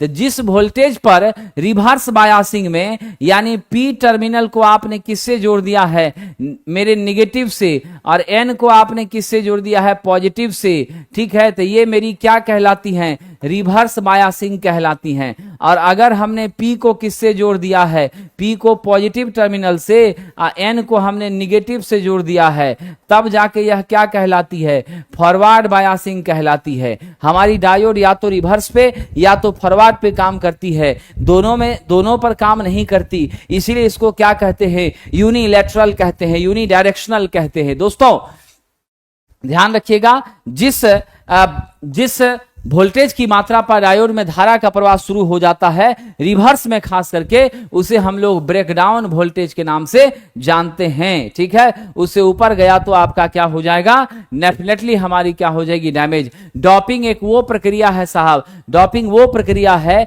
जिस प्रक्रिया के माध्यम से अशुद्धि को मिलाकर हम सेमीकंडक्टर की चालकता को बढ़ाने का काम करते हैं। क्या करते हैं, अशुद्धि को मिलाकर सेमीकंडक्टर की चालकता को बढ़ाने का काम करते हैं। एन प्रकार के अर्धचालक में मेजॉरिटी कैरियर, यहां हम लोग पेंटावैलेंट इंप्यूरिटी मिलाते हैं। क्या करते हैं? पेंटावैलेंट अशुद्धि को मिलाने का काम करते हैं। अब जब पेंटावैलेंट अशुद्धि मिलाते हैं तो इसमें तो 5 इलेक्ट्रॉन है और हमको 4 से ही कॉम्बिनेशन हो रहा है। 1 इलेक्ट्रॉन मेरा क्या है साहब? एक्स्ट्रा है। इससे पता चल रहा है यहां इलेक्ट्रॉन मेजॉरिटी कैरियर होगा, होल साहब की क्या होगी? माइनॉरिटी कैरियर होगा। होल आपकी क्या होगी? माइनॉरिटी कैरियर होगी। विद्वान मित्रों आगे आइए। ऐसा हमारा एम्पलीफायर, ठीक है ना, जिसमें कह रहा है कि ट्रांजिस्टर अभिनति और वोल्टा संयोजित किए जाते हैं ताकि कलेक्टर करंट आधे समय के लिए मात्र प्रवाहित हो, ओनली 50% टाइम के लिए, यानी क्यूसेंट पॉइंट जो है वो कट ऑफ पर स्थित हो। तो ऐसा मेरा एम्पलीफायर जिसमें क्यूसेंट पॉइंट कट ऑफ पर स्थित होता है वो क्लास बी है। 78.5% इसकी क्या होती है? इफिशियंसी होती है। ये मेरा पावर एम्पलीफायर के अंतर्गत साथियों आता है। ऑप्शन ए के साथ हम आगे बढ़ जाएंगे। विद्वान मित्रों आप सभी की सेवा के लिए प्लेटफॉर्म बाय नवीन कुमार सिंह एप्लीकेशन पर हमारी ट्रेड की नई बैचेज हैं, जो वास्तव में आपके सीबीटी 2 के परीक्षा को 20 से 25 दिनों का जो समय बचा, तो 25 कहना भी ठीक नहीं है, अब तो मात्र आप 20 दिन मैक्सिमम कह दीजिए। तो 20 दिन के समय में आपके लिए जो बेहतरीन मदद के लिए साबित होगी वो बैच, वह बैच हमारी है बूस्टर रिवीजन बैच। मात्र 199 रुपए में प्लेटफॉर्म बाय नवीन कुमार सिंह एप्लीकेशन पर उपलब्ध है। इसमें क्लासेस ऑफलाइन भी चल रही है बाजार समिति सेंटर में, 4 से 6 PM इसकी टाइमिंग है, ठीक है। और हमारी booster revision basic science ED के लिए, जहां पर मैं पढ़ाऊंगा आपको इंजीनियरिंग ड्राइंग और शशांक सर पढ़ाएंगे बेसिक साइंस, ये बैचेस शाम के 6 से 8:30 PM के बीच चल रही है शाम में साथियों। इसकी ऑफलाइन फीस है मात्र 600, ऑनलाइन मात्र 199 रुपए। ये दोनों बैचेज जो हैं प्लेटफॉर्म बाय नवीन कुमार सिंह ऐप पर अवेलेबल हैं और उसी एप्लीकेशन के माध्यम से आप इस बैच से जुड़ सकते हैं। और ऑफलाइन यदि जुड़ना है तो हमारे बाजार समिति सेंटर से जुड़िए। 1 मार्च से ट्रेड का महा मैराथन क्लास 2 बजे दोपहर से ही हम शुरू कर रहे हैं, जिसमें हम प्रतिदिन 2 टॉपिक को फाइनल करने वाले हैं साथियों, ठीक है। और जब टॉपिक्स को हम फाइनल करेंगे, उसके क्वेश्चंस को फाइनल करेंगे, फिर हम आपको most wanted question, approximately 500 most wanted question, जो क्वेश्चन बिल्कुल 30 से 35 नंबर दिलाने में आपको जबरदस्त भूमिका निभाएगा, वो 500 टॉप मोस्ट क्वेश्चंस भी हम अपनी परिचर्चा के बाद आपको बता देंगे साथियों। तो ध्यान रखिएगा, इसके लिए आप हमारे संस्थान के नंबर 7070177240 पर कम्युनिकेट कर सकते हैं। ध्यान रखिएगा साथियों। तो अगर आप कमजोर हैं, थोड़ी दिक्कत महसूस कर रहे हैं, तो आप अपना बोरिया बिस्तर समेट करके 10 दिन के लिए पटना आ जाइए। 10 से 15 दिन के लिए पटना आ जाइए। हमसे जितना बन पाएगा पूरी आपकी मदद करेंगे और इतना तो जरूर प्रयास करेंगे कि 35 नंबर तक ट्रेड में आपको बहुत जरूर मिले। 35 नंबर तक ट्रेड में आपको जरूर मिले, इसमें कोई शक नहीं है। देखिए बीएसपीएसएल का 18 चैप्टर आपने कमान कर लिया है, तो उससे भी आपका ट्रेड में बहुत फायदा हो रहा है। कुछ चैप्टर्स थोड़े से आपको और देखने हैं, जिसमें बेसिक इलेक्ट्रिसिटी है, एसी सर्किट है, पॉलीफेज एसी सिस्टम है, आपका मैग्नेटिज्म वगैरह का पार्ट है, ठीक है, सेल बैटरी है। ये 5 चैप्टर्स हैं, एक आपका बेसिक इलेक्ट्रॉनिक्स है। समझ गए कि नहीं? इतना चैप्टर्स को आप एक्स्ट्रा में देख लीजिए, आपका काम हो जाएगा, आपको कोई दिक्कत नहीं होगा। समझे कि नहीं? कोई दिक्कत नहीं होगा। चलिए आगे बढ़ते हैं। अगला है हमारा साहब 280 वोल्ट का 50 हर्ट्ज पर 4.4 एम्पीयर की धारा ले रहा है, कंडेंसर का मान बताइए। तो दोस्तों ये क्वेश्चन तो थोड़ा कठिन बुझा रहा है जी, लेकिन कोशिश करते हैं। वोल्टेज 280 वोल्ट है, फ्रीक्वेंसी मेरा 50 हर्ट्ज है, और मेरी करंट क्या है 4.4 एम्पियर है। आपसे C बराबर वाट पूछ रहा है। विद्वान मित्रों हमारे पास जो सूत्र है वहां से हम क्या करेंगे, सबसे पहले हम XC निकाल लेते हैं। XC बराबर VC बटे IC हो जाएगा, ठीक है। क्या मान है मेरा VC? VC मेरा 280 है, IC मेरा क्या है 4.4 है। इसको तो हम सिंप्लीफाई किया तो 63 क्या मिल गया, 63.63 आपका ओम मिल गया, क्योंकि XC क्या होता है, ओम। आप XC बराबर जानते हैं 1/2 पाई FC होता है, ठीक है ना। यहां से आप कर दीजिए साहब, हमारा XC into 2πf into C बराबर 1, तो यहां से आप C बराबर क्या लिखिएगा, 1/XC इंटू 2πf लिखिएगा। जरा सारे डाटा को पुट कर दीजिए। जब सारा डाटा हम पुट करते हैं तो क्या लिख दें, 1/63.63 गुना 2 गुना पाई गुना 50 बराबर क्या आ जाता है मेरा 60 माइक्रो फैराड। इसको सॉल्व करके आता है ऑप्शन नंबर हम कौन सा दे दें, डी दे दें। क्या दे दें, डी दे दें। चलिए आगे बढ़ते हैं। चलिए बिल्कुल विद्यार्थी जी, जरूर आपका बेड़ा पार लगेगा, एकदम टेंशन नहीं होगा, समझे कि नहीं, एकदम टेंशन नहीं होगा, ये जान लीजिएगा। ठीक है, मेरा बेड़ा पार जरूर लग जाएगा, आपका आशीर्वाद रहा तो। बीएसपीएस में आप हमसे बीएसपीएस में पढ़े हैं, बहुत खुशी की बात है, और बिल्कुल बेड़ा पार आपका लगेगा, कोई कष्ट आपको नहीं होगा। चलिए, निम्न में कौन सी सामग्रियों का उपयोग अर्थ प्लेट के आसपास मिट्टी की नमी और कम प्रतिरोध बनाए रखने के लिए, तो साहब नमी बनाए रखने के लिए हम लोग पानी, नमक, चारकोल क्या करेंगे, वहां बार बार डालते रहेंगे। इससे हमारी पृथ्वी का प्रतिरोध घटता रहेगा, और प्रतिरोध जब मेरा कम होगा तो नेचुरली आप जान लीजिए धड़ल्ले से मेरी लीकेज करंट पृथ्वी के अंदर जाएगी, हम सेफ और सुरक्षित रहेंगे। साथियों, ग्राउंड रेजिस्टेंस को इस प्रकार बनाया जाना चाहिए कि हमारा प्रतिरोध का मान जितना कम हो उतना ही कम हो। समझिए कि नहीं, ये ध्यान रखिएगा। क्या होगा साहब, जितना कम हो उतना बेहतर हमारे लिए होता है। मेरी लीकेज करंट धड़ल्ले से पृथ्वी के अंदर जाती है, यानी जितना संभव हो उतना निम्न होना चाहिए, मिनिमम से मिनिमम होना चाहिए। वायरिंग के लिए डैश आवश्यक सामग्री है, तो वायरिंग के लिए पेचकस का बहुत उपयोग है। क्या वायरिंग के लिए लकड़ी के पेंच का उपयोग है, हथौड़ा का उपयोग है, लोहा के रड का उपयोग है। वायरिंग के लिए सबसे जरूरी कौन सा चीज है, हथौड़ा, पेंच, रड, पेचकस, सब में से जोड़ के बताइए, दिमाग लगा के बताइए। आप लोगों ने भी इलेक्ट्रीशियन ट्रेड से ITI किया है, वायरमैन से ITI किया है, इंस्ट्रूमेंट मैकेनिक्स से किया है, कौन ज्यादा आवश्यक है? वायरिंग में सबसे ज्यादा जरूरी है साहब लकड़ी का पेंच। ये लकड़ी का पेंच हम लोग कहां देते हैं, नीचे लगाते हैं। वायरिंग में ठोकने के लिए क्या करते हैं, इसका इस्तेमाल करते हैं। आपका एल्बो है, टी बैंड है, ध्यान रखिएगा। क्या है आपका, एल्बो है, आपका टी बैंड है, समझे कि नहीं, ध्यान रखिएगा साहब। सामग्री पूछा, उपकरण नहीं पूछा है, तो सामग्री में मेरी लकड़ी की पेंच है। इसी पेंच, इसी को गुटका कहते हैं। इसी को क्या कहते हैं साहब, इसी को हम लोग गुटखा कहते हैं। ठीक है, गुटका कहते हैं। ये गुटका लगाया जाता है दीवार के ऊपर। ठीक है, पहले के समय में बैटन वगैरह के फट्टी के नीचे भी हम इसका प्रयोग विशेष रूप से करते हैं, इसमें कोई शक नहीं है। चलिए आगे बढ़ते हैं। देखिए, जो स्टैंडर्ड है वो पहले ही कोई भी नियोक्ता बता देती है। रेलवे ने पहले से ही कह दिया था कि हमारी टोटल सीटों का 15 गुना हम CBT 1 में रिजल्ट देंगे, और उस 15 गुना का 8 गुना CBT 2 में देंगे, यानी 2,81,000 जब हमारा बच्चा बैठा है, इस बार बैठेगा, तो उसमें से जो बच्चे सेलेक्ट किए जाएंगे उसमें 8 टाइम्स बच्चे, जो हमारी सीटों की संख्या है उसके 8 गुना बच्चे को वह क्या करेगा, साइको के लिए बुलाएगा। फिर वहां से 3 गुना बच्चों को वह मेडिकल के लिए बुलाएगा, और फिर उसमें से 3 में से 1/3 बच्चों को क्या करेगा, चयनित करेगा। तो ये तो प्रक्रिया ही रेलवे की हमेशा से चली आ रही है, इसमें फिर क्यों चिंता की बात है साहब जी। आइए आगे बढ़ते हैं। अब कह रहा CRO का उपयोग, तो CRO का पूरा नाम है साथियों कैथोड रे ऑसिलोस्कोप। क्या नाम है, कैथोड रे ऑसिलोस्कोप इसका पूरा नाम है। और मेरी CRO जो होती हैं, इसका हार्ट क्या होता है, CRT होता है। इसके माध्यम से हम क्या करते हैं, वेव के शेप को, ध्यान रखिएगा, वेव की आकृति को हम क्या करते हैं साहब, बड़े आराम से हम CRT पर, कैथोड रे ट्यूब पर, यदि स्क्रीन पर हम इसको क्या करते हैं, बड़े आराम से साहब देख पाते हैं, प्राप्त कर पाते हैं। ये बातें कंफर्म है। अब यहां से हम एक छोटी सी चर्चा करते हैं साथियों। हमारे CRO का काम वेव की शेपिंग तो है ही, लेकिन यह CRO एक और छोटा काम करता है। यह 1 गीगाहर्ट्ज तक के फ्रीक्वेंसी को मापने में हमारी मदद करता है। क्या करता है, 1 गीगाहर्ट्ज तक की फ्रीक्वेंसी को मापने में क्या करता है, मदद करता है। चलिए अगला है दाबिक ग्लास लैंप। कह रहा है कि प्रेशराइज्ड ग्लास लैंप, इसका जीवन काल कितना, तो इसका जीवन काल साथियों 200 घंटे होता है। क्या होता है, 200 घंटे होता है। इसका लाइफ स्पैन बहुत ज्यादा नहीं रहता है। ठीक है, आइए आगे बढ़ते हैं साहब।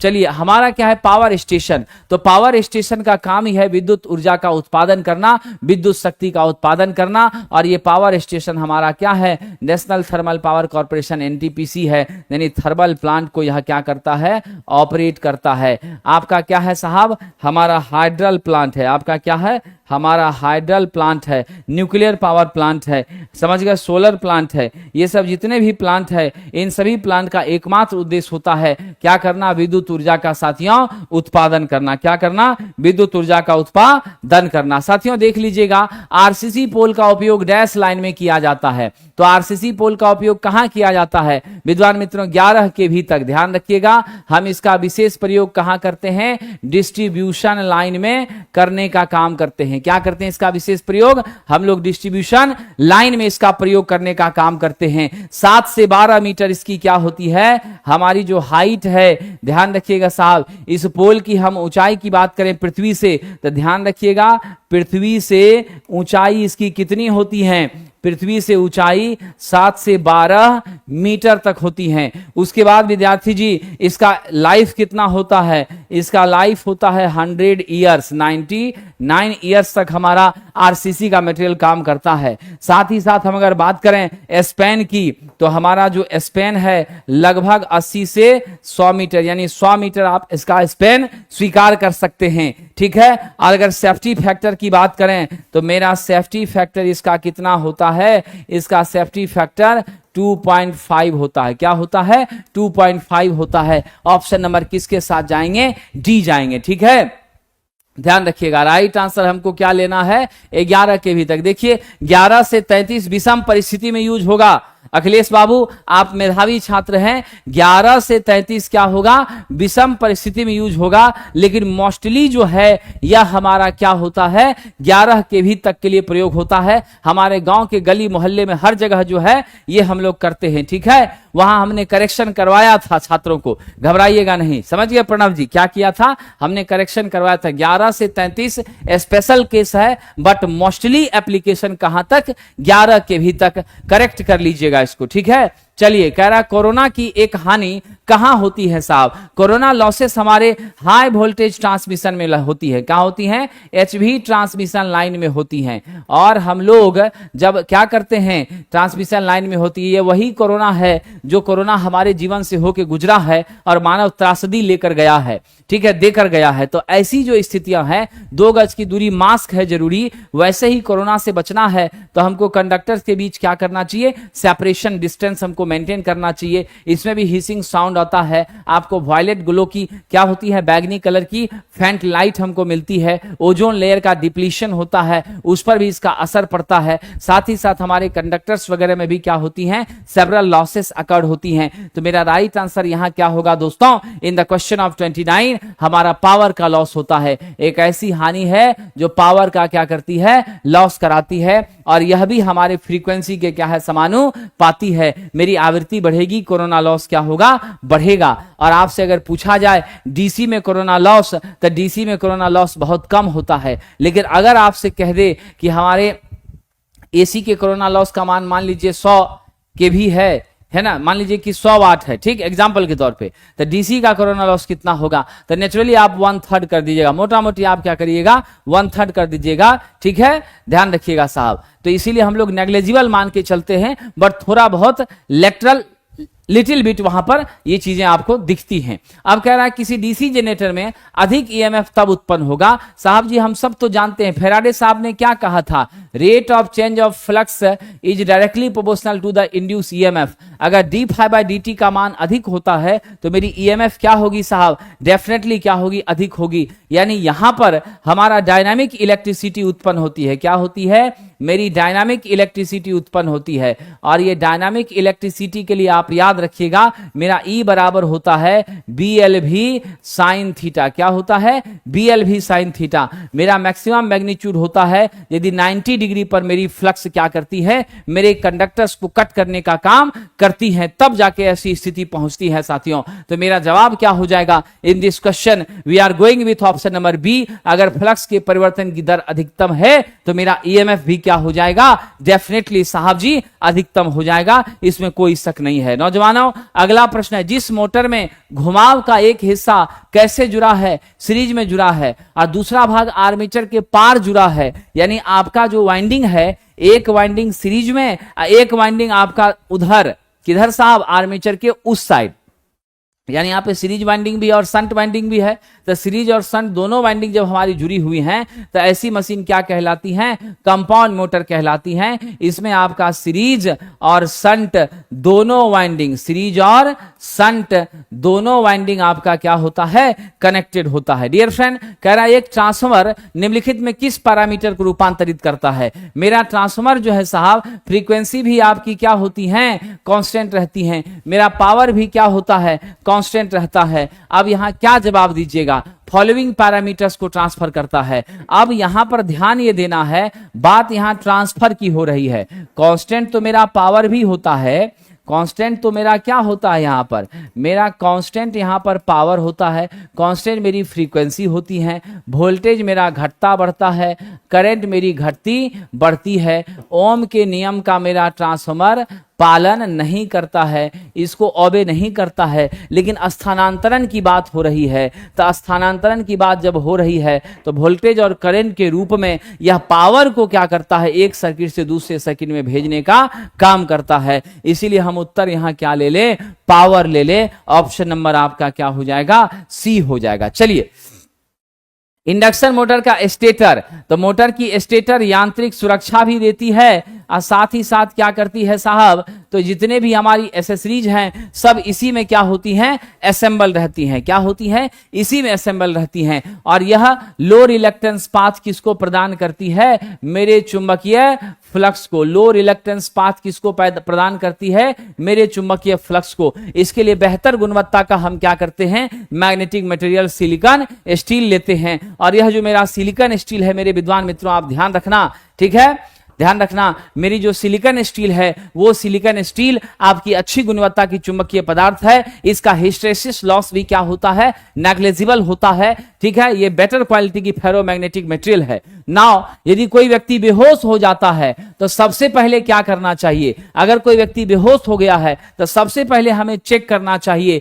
कि उसकी सांस चल रही है या नहीं चल रही है। On this condition we are at first checking the status of that person, that should be in the proper respiration or not, वो proper respiration ले पा रहा है या नहीं ले पा रहा है। चलिए आगे बढ़ते हैं। नीतीश जी का सवाल है, सर न्यू बैच एलपी के लिए, देखिए न्यू बैच एलपी के लिए आपकी सेवा में आ चुकी हैं, शाम 4 से 6 में संचालित हो रही हैं। ठीक है, प्लेटफॉर्म बाय नवीन कुमार सिंह एप्लीकेशन पर ऑनलाइन और ऑफलाइन में बाजार समिति हमारे रेनबो बिल्डिंग सेंटर पर चल रही हैं। उसकी जानकारी मैंने आपको दी है। हमारे संस्थान से आप संपर्क कर सकते हैं 707070177240। और 1 मार्च से 2 PM से महामैराथन क्लासेस रात के 8 बजे तक चलने वाली हैं। समझ लीजिएगा, 6 घंटे की क्लासेस 1 मार्च से आपकी सेवा में अनवरत चलने वाली है टिल एग्जामिनेशन, अनवरत चलने वाली है टिल एग्जामिनेशन। ठीक है, 1 मार्च से।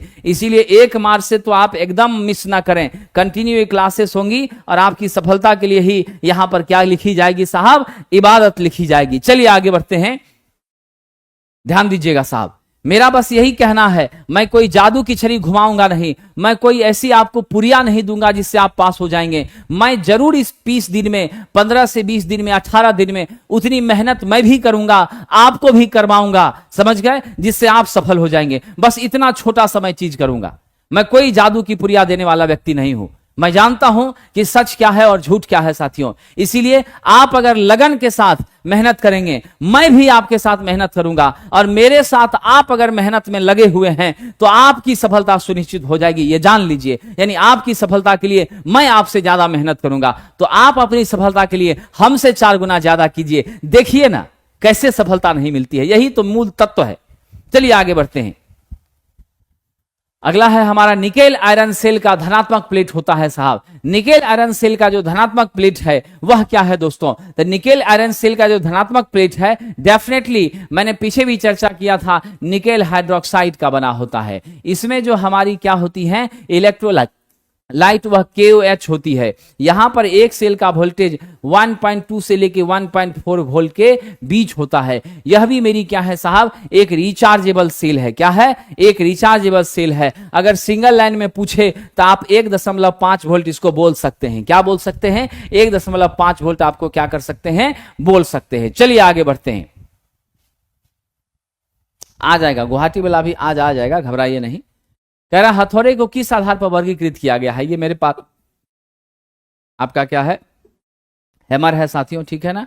और ये नॉर्मली जो दिखने में लग रहा है वो क्लॉ हैमर टाइप का लग रहा है, ठीक है। इधर फेस आपकी है, तो हमारी क्या हो जाएगी, ऑप्शन 36 नंबर में कह रहा है हथौड़ा का वर्गीकरण। तो हथौड़ा को जो हम क्लासिफाई करते हैं साहब, वह ध्यान रख लीजिएगा किस आधार पर करते हैं, उसके फ्रेम का आकार और उसके भार के आकार पे करते हैं। तो हम ऑप्शन कौन सा दे दें, ऑप्शन नंबर हम बी दे दें। जैसे पिन आपका कैसा है, स्ट्रक्चर आपका कैसा है, हील का आकार और भार पर नहीं, हम फ्रेम के आकार और भार के आधार पर करते हैं। ऑप्शन बी ज्यादा अप्रोप्रिएट है ऑन दिस कंडीशन। भार तो मेरा मैंडेटरी है ही साथियों।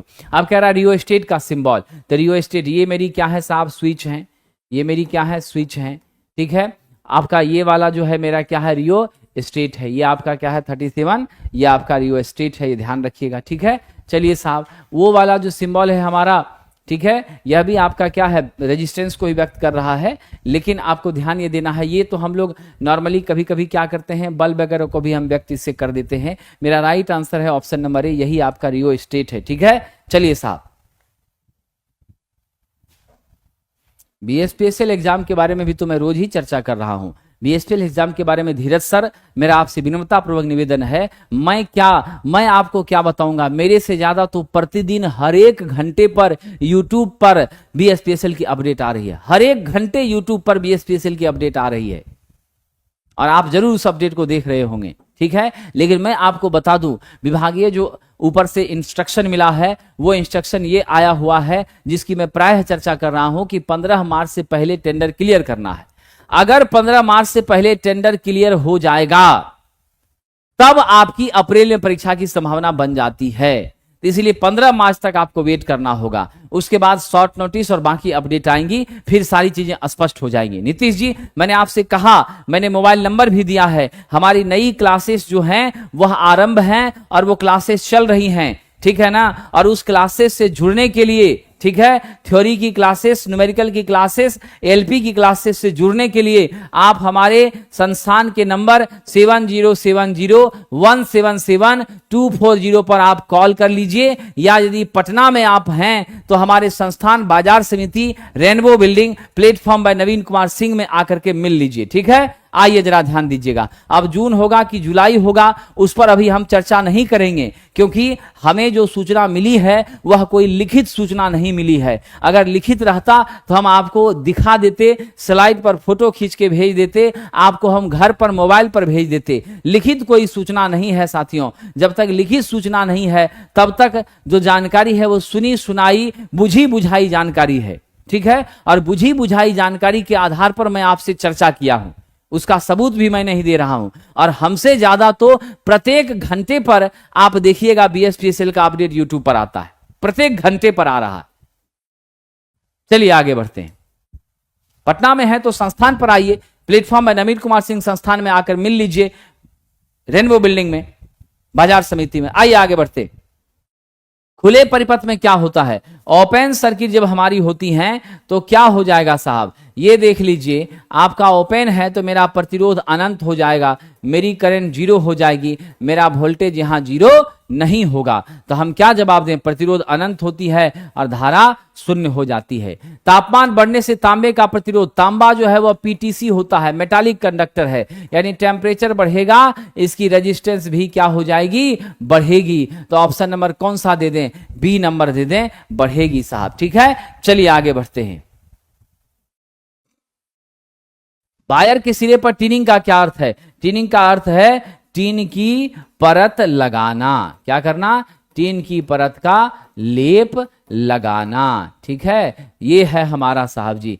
तो ये तो आपका टिंड कॉपर में हो जाएगा, ये क्या हो जाएगा, ये चीजें हो जाएगी टिंड कॉपर के लिए। लेकिन यहां कह रहा है कि वायर के किनारे पर, सिरे पर, टर्मिनल पर जो टिनिंग करते हैं वो टिनिंग क्या है, तो वो टिनिंग है हमारी सोल्डर की पतली परत चढ़ाना। वो क्या है, हमारी सोल्डर की पतली परत चढ़ाना। तो हम लोग यहां ऑप्शन नंबर सी दे देंगे। और टिन का परत जब हम लोग कॉपर पर चढ़ाते हैं तो उसको हम लोग टिंड कॉपर कहते हैं। क्या कहते हैं उसको, को टिन्ड कॉपर हम लोग कहते हैं। चलिए अगला प्रश्न देख लेते हैं। यदि किसी भी पैरेलल सर्किट में पैरेलल रजिस्टर को एक सर्किट से हटा दिया जाए तो कुल प्रतिरोध क्या हो जाएगा। यानी ये आपका ये पैरेलल सर्किट है और पैरेलल में से हमने क्या किया, एक रजिस्टर को मान लीजिए हटा दिया, तो एक को जब हटा दिया ये दो बचा, तो ये दो जो बचा तो मेरा रेजिस्टेंस का मान क्या हो जाएगा। ऐसी परिस्थिति में डेफिनेट सी बात है साहब, मेरे रेजिस्टेंस के मान बढ़ जाते हैं। जितना ज्यादा पैरेलल में लगाइएगा उतना रेजिस्टेंस घटता है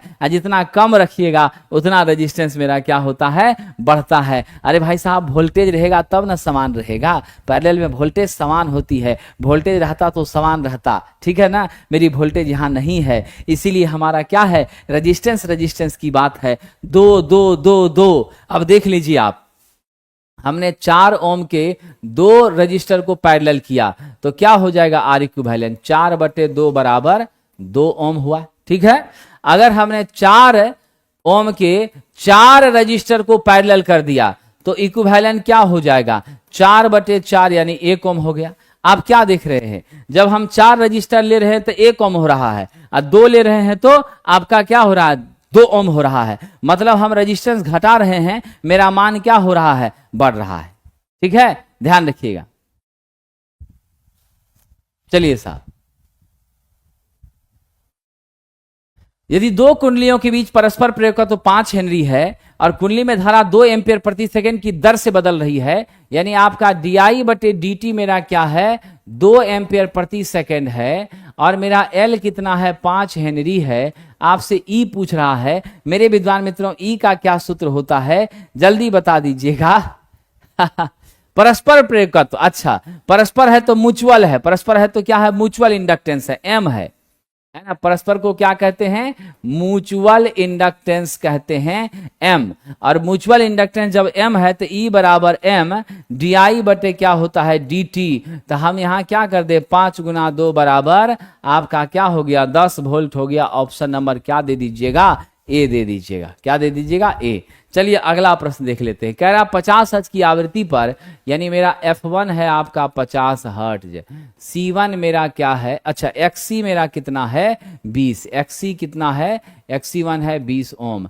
कह रहा है कि F2 बराबर मेरा 100 हर्ट्ज हो तो XC2 का मान व्हाट होगा। जल्दी से आइए साहब, XC मेरी व्युत्क्रमानुपाती फ्रीक्वेंसी की होती है, XC1/XC2 बराबर F2 बाय क्या हो जाएगा, F1 हो जाएगा।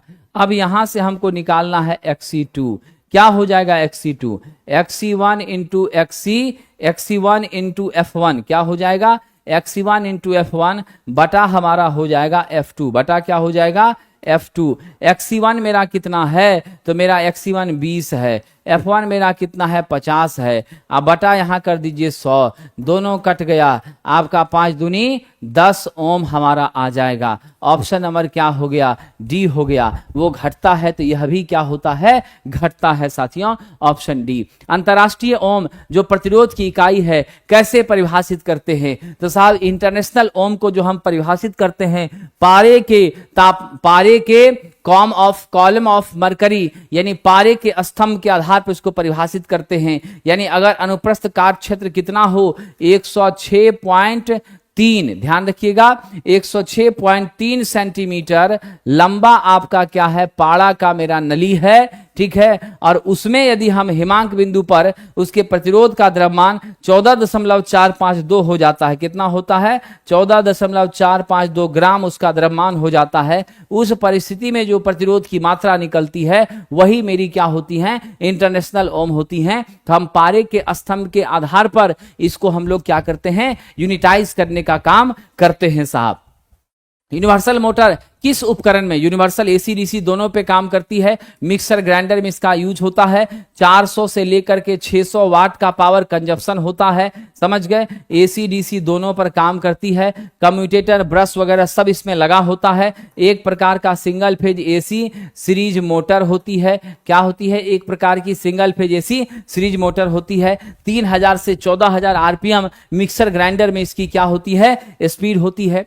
रनिंग मोटर डेल्टा में डैश प्रदान करने करने के लिए। तो रनिंग मोटर डेल्टा में किस लिए होता है साहब, जल्दी बताइएगा। हम लोग रनिंग मोटर को स्टार्टिंग में हम लोग कैसे जोड़ते हैं, स्टार्टिंग में हम लोग स्टार में जोड़ते हैं। स्टार्टिंग में कैसे जोड़ते हैं, स्टार में जोड़ते हैं। रनिंग में जोड़ने के बाद क्या हो जाता है, मेरी टॉर्क का मान उच्च हो जाता है, समझ गए, हैवी लोड को उठाने में सक्षम हो जाता है। क्योंकि हम सबको ये याद रखना है, डेल्टा में जो टॉर्क होती है वह आपकी 3 गुना हमारे स्टार में टॉर्क का क्या होती है, 3 गुना हो जाती हैं। इसीलिए हमें टॉर्क चाहिए उच्च, तो हम रनिंग में कर देते हैं डेल्टा। कौन से ट्रांसफार्मर का इनपुट की तुलना में आउटपुट कम होता है, तो मेरा साहब V1 अधिक है, V2 कम है। नेचुरली हमारी N1 अधिक है, N2 कम है। मेरा K क्या हो गया, लेस देन 1 हो गया। यह ट्रांसफार्मर आपका क्या होता है, स्टेप डाउन होता है। तो राइट आंसर क्या दे दें साहब,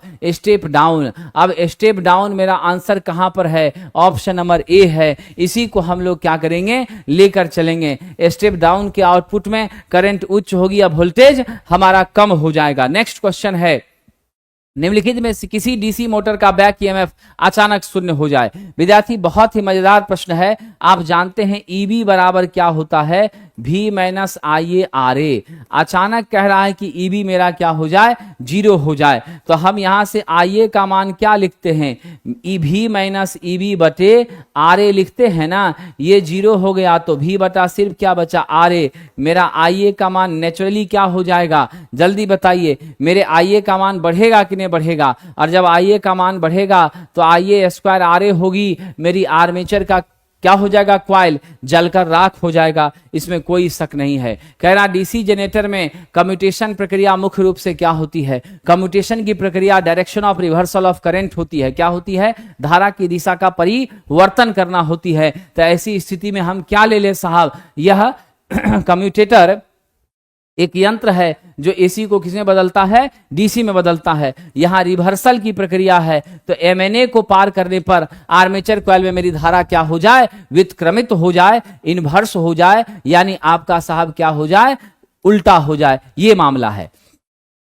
high pressure mercury vapour lamp की दक्षता कितनी होती है साहब, हम high pressure mercury vapour lamp HPMV lamp को हमेशा कैसे हम स्थापित करते हैं, वर्टिकली करते हैं। इसको कभी भी हम इंडोर में यूज नहीं करते, आउटडोर में यूज करते हैं, क्योंकि इससे अल्ट्रावायलेट रेडिएशन होती हैं जो हमारे स्वास्थ्य के लिए काफी नुकसानदायक होती हैं। और इसकी जो दक्षता है मेरे विद्वान मित्रों, याद रख लेना, वह कितनी होती है, 44 से 57 ल्यूमेन प्रति वाट हुआ करती हैं। क्या होती हैं, 44 से 57 ल्यूमेन प्रति वाट हुआ करती हैं। अगला, आगे बढ़ने से पहले बता दूं कि साहब जी 20 सेट का टेस्ट हम आपके लिए लेकर आए हैं, और इसी टेस्ट का आज 5वें टेस्ट का मैं डिस्कशन आपसे कर रहा हूं। यह जो है आपको कहां मिलेगा, प्लेटफॉर्म ऑनलाइन टेस्ट ऐप पर मिलेगा। कहां मिलेगा, प्लेटफॉर्म ऑनलाइन टेस्ट हमारा जो ऐप है उस पर मिलेगा।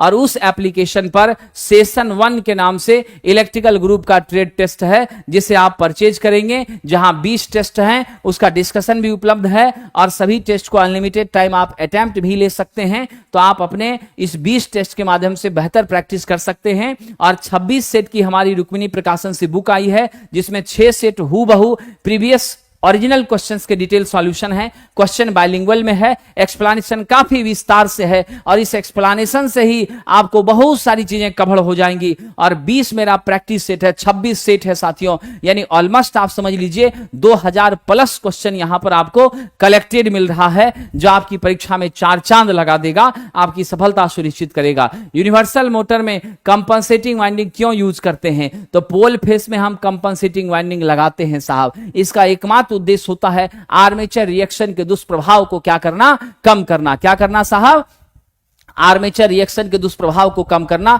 To diminish the effect of armature reaction. Armature reaction हमारी क्या होती है, मेन पोल फ्लक्स पर जो हमारे आर्मेचर फ्लक्स का प्रभाव पड़ता है, या तो उसका विरोध करती हैं या उसको अपने रास्ते से डेविएट करती हैं। तो ये डीमैग्नेटाइजिंग और क्रॉस मैग्नेटाइजिंग दोनों तरह का होता है। इस तरह की समस्याओं से बचने के लिए हम लोग कंपनसेटिंग वाइंडिंग का क्या करते हैं, प्रयोग। मेरा राइट आंसर क्या हो जाएगा, ऑप्शन नंबर ए, आर्मेचर प्रतिक्रिया के प्रभाव को कम करना। विद्वानों, एसी परिपथ में धारा की दिशा हमेशा याद रखना, धारा की दिशा क्या होती है? सतत परिवर्तनशील होती है। क्या होती है? सतत परिवर्तनशील होती है। धारा की न दिशा कांस्टेंट होती है, न इसका मैग्नीट्यूड कांस्टेंट होता है, पल पल बदलती रहती है, प्रति क्षण प्रतिपल बदलती रहती है। और एक साइकिल को पूरा करने में 2 पाई रेडियन यानी 360 इलेक्ट्रिकल डिग्री लगता है साहब। और आपको एक छोटी सी बात बता दूं, इसमें इंस्टेंटेनियस वैल्यू को I बराबर Im साइन ओमेगा टी से हम व्यक्त करते हैं, जो तात्क्षणिक और तात्कालिक मान होता है। The option number C is correct for this question. निम्नलिखित में कौन सा विकल्प रिचार्जेबल सेल का उदाहरण है? तो साहब जी, हमारा जो लेड एसिड सेल है, डेफिनेटली यह क्या है? रिचार्जेबल सेल है। सबसे पॉपुलर, सबसे फेमस, सबसे ज्यादा उपयोग में भी लिया यही जा रहा है। We are going with option number A. इसके एक सेल का वोल्टेज अप्रोक्सीमेटली 2 वोल्ट आप कह सकते हैं। स्टैंडर्ड कैलकुलेशन में हम लोग 2.2 वोल्ट इसका हुआ करता है साहब। इसमें हम लोग H2SO4 का प्रयोग करते हैं, तनु H2SO4, डाइल्यूट H2SO4 का प्रयोग करते हैं। किस काम के लिए साथियों? तो आपके इलेक्ट्रोलाइट के रूप में। डीसी मशीन की फुल पिच वाइंडिंग कब कहलाती है? जब मेरा पोल के मिड स्पैन के बीच का डिस्टेंस जो कि 180 डिग्री है, जिसे हम पोल पिच के नाम से जानते हैं, अगर यह मेरी क्या हो जाए, बिल्कुल ध्यान दीजिएगा, यह मेरी वाइंडिंग पिच जो कि 2 वाइंडिंग के बीच का, 2 क्वाइल के दोनों साइड्स के बीच का डिस्टेंस है, वह भी 180 हो, जिसे हम क्वाइल स्पैन या क्वाइल पिच कहते हैं। अगर मेरा क्वाइल पिच और पोल पिच दोनों एक दूसरे के बराबर हो जाए तो वाइंडिंग क्या कहलाती? फुल पिच कहलाती है। और फुल पिच वाइंडिंग में पिच फैक्टर मेरा क्या होता है? 1 होता है। हम ऑप्शन नंबर किसके साथ बढ़ेंगे? ए के साथ बढ़ेंगे। साथियों, विद्युत मशीन में विद्युत चुंबक के ध्रुव के सूज के लिए पसंदीदा सामग्री, तो साहब जी हमारे मैग्नेटिक पोल का जो सू होता है, डेफिनेटली आप याद रखना, मैग्नेटिक पोल का सू हमारा किस पदार्थ का बना होना चाहिए? We are always with the condition, ये मस्ट बी प्योर आयरन का बना होना चाहिए,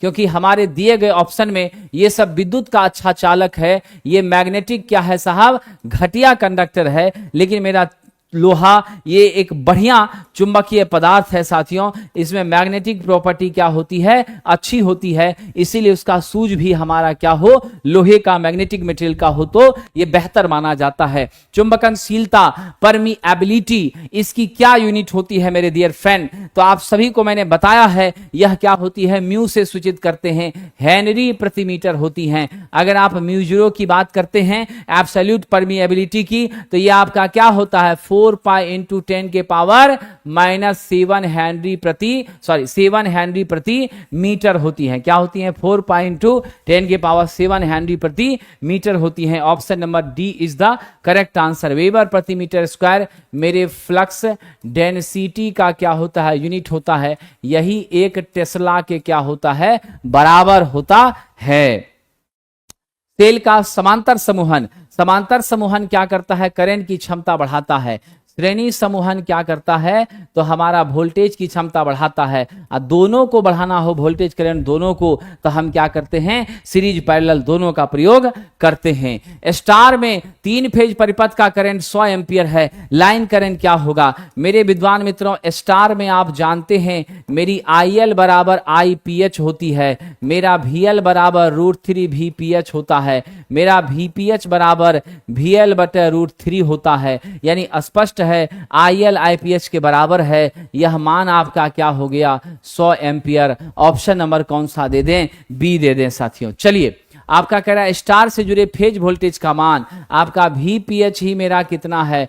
240 वोल्ट है। तो VL क्या होगा? √3 इंटू VPH हो जाएगा। √3 इंटू 240 कर दीजिए, कितना मान आ रहा है विद्यार्थी? √3 इंटू 240 करिए, 415 वोल्ट आ रहा है। कितना आ रहा है? 415 आ रहा है। ऑप्शन नंबर ए के साथ हम लोग क्या करेंगे? आगे बढ़ जाएंगे। साथियों, स्प्लिट फेज में हमने क्या किया हुआ है? तो ये देख लीजिए हमारी सेंट्रीफ्यूगल स्विच लगी हुई है, यहां पर मेरा क्या स्टार्टिंग वाइंडिंग है, ये मेरी क्या है मेन वाइंडिंग है, यहां मेरा क्या है साहब स्क्वायरल केज टाइप का मेरा रोटर है, इस जगह पे हमने V1 सप्लाई दे दिया है, यहां से मेरी I1 आ रही है, इधर मेरा IS जा रहा है, इधर IM जा रहा है, दोनों के बीच फिजिकली 90 डिग्री का फेज अंतर है साहब, यानी ऑप्शन नंबर सी आपकी क्या है राइट आंसर है, ये ध्यान दीजिएगा। विद्वान मित्रों आगे बढ़िए। ऑसिलेटर क्या करता है? ऑसिलेटर एक ऐसी डिवाइस है जो डीसी को एसी की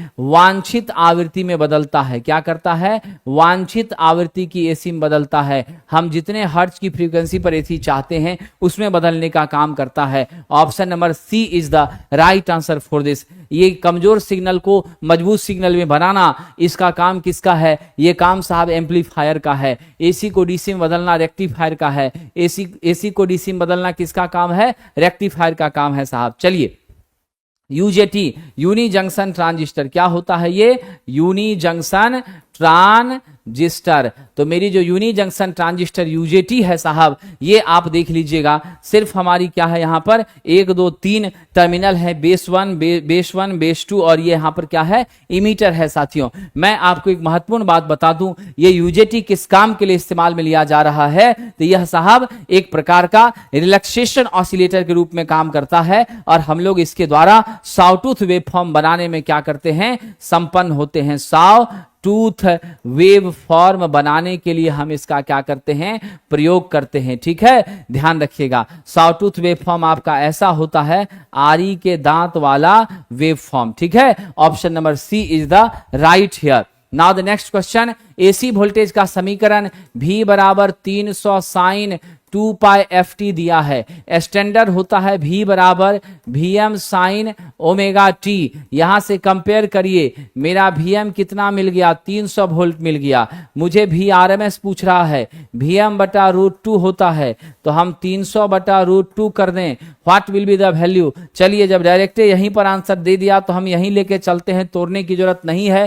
300 बटा √2 हो गया, या नहीं तो इसी को 300 गुना 0.707 लिखा जा सकता है। क्या लिखा जा सकता है? 0.707 लिखा जा सकता है। अगला कह रहा है, इलेक्ट्रिक वायरिंग में केबल का चयन करते समय किस मापदंड पर विचार नहीं किया जाता है? जब केबल का हम सिलेक्शन करते हैं, वोल्टेज ग्रेडिंग पर ध्यान देते हैं, चालक कैसा है उस पर ध्यान देते हैं, कितने कोर है, 3 है कि 2 है कि 5 है, भू संपर्कन पॉइंट से हमको लेना देना केबल के सिलेक्शन के लिए नहीं होता। यह हमारी सुरक्षा को ध्यान में रखकर होता है, वह अपने परिदृश्य में हम जरूर करने का प्रयास करते हैं। ठीक है, डी एकदम नहीं वाली बात है। तो भाई साहब आपका कोर कितना होगा ये तो आपको सोचना न पड़ेगा। कोर कितना होगा? एक ही तार रखेंगे कि 2 तार रखेंगे, 3 तार रखेंगे, कैसे डिवाइस में कनेक्शन करना है, उस आधार पर तो आपको तार का संख्या वहां देखना पड़ेगा। उमंग साहब ये बात ध्यान रखिएगा, ठीक है कि नहीं? चलिए अगला प्रश्न है ग्रिड सिंक्रोनाइजेशन की विफलता। बड़ा हाईलाइटेड क्वेश्चन है।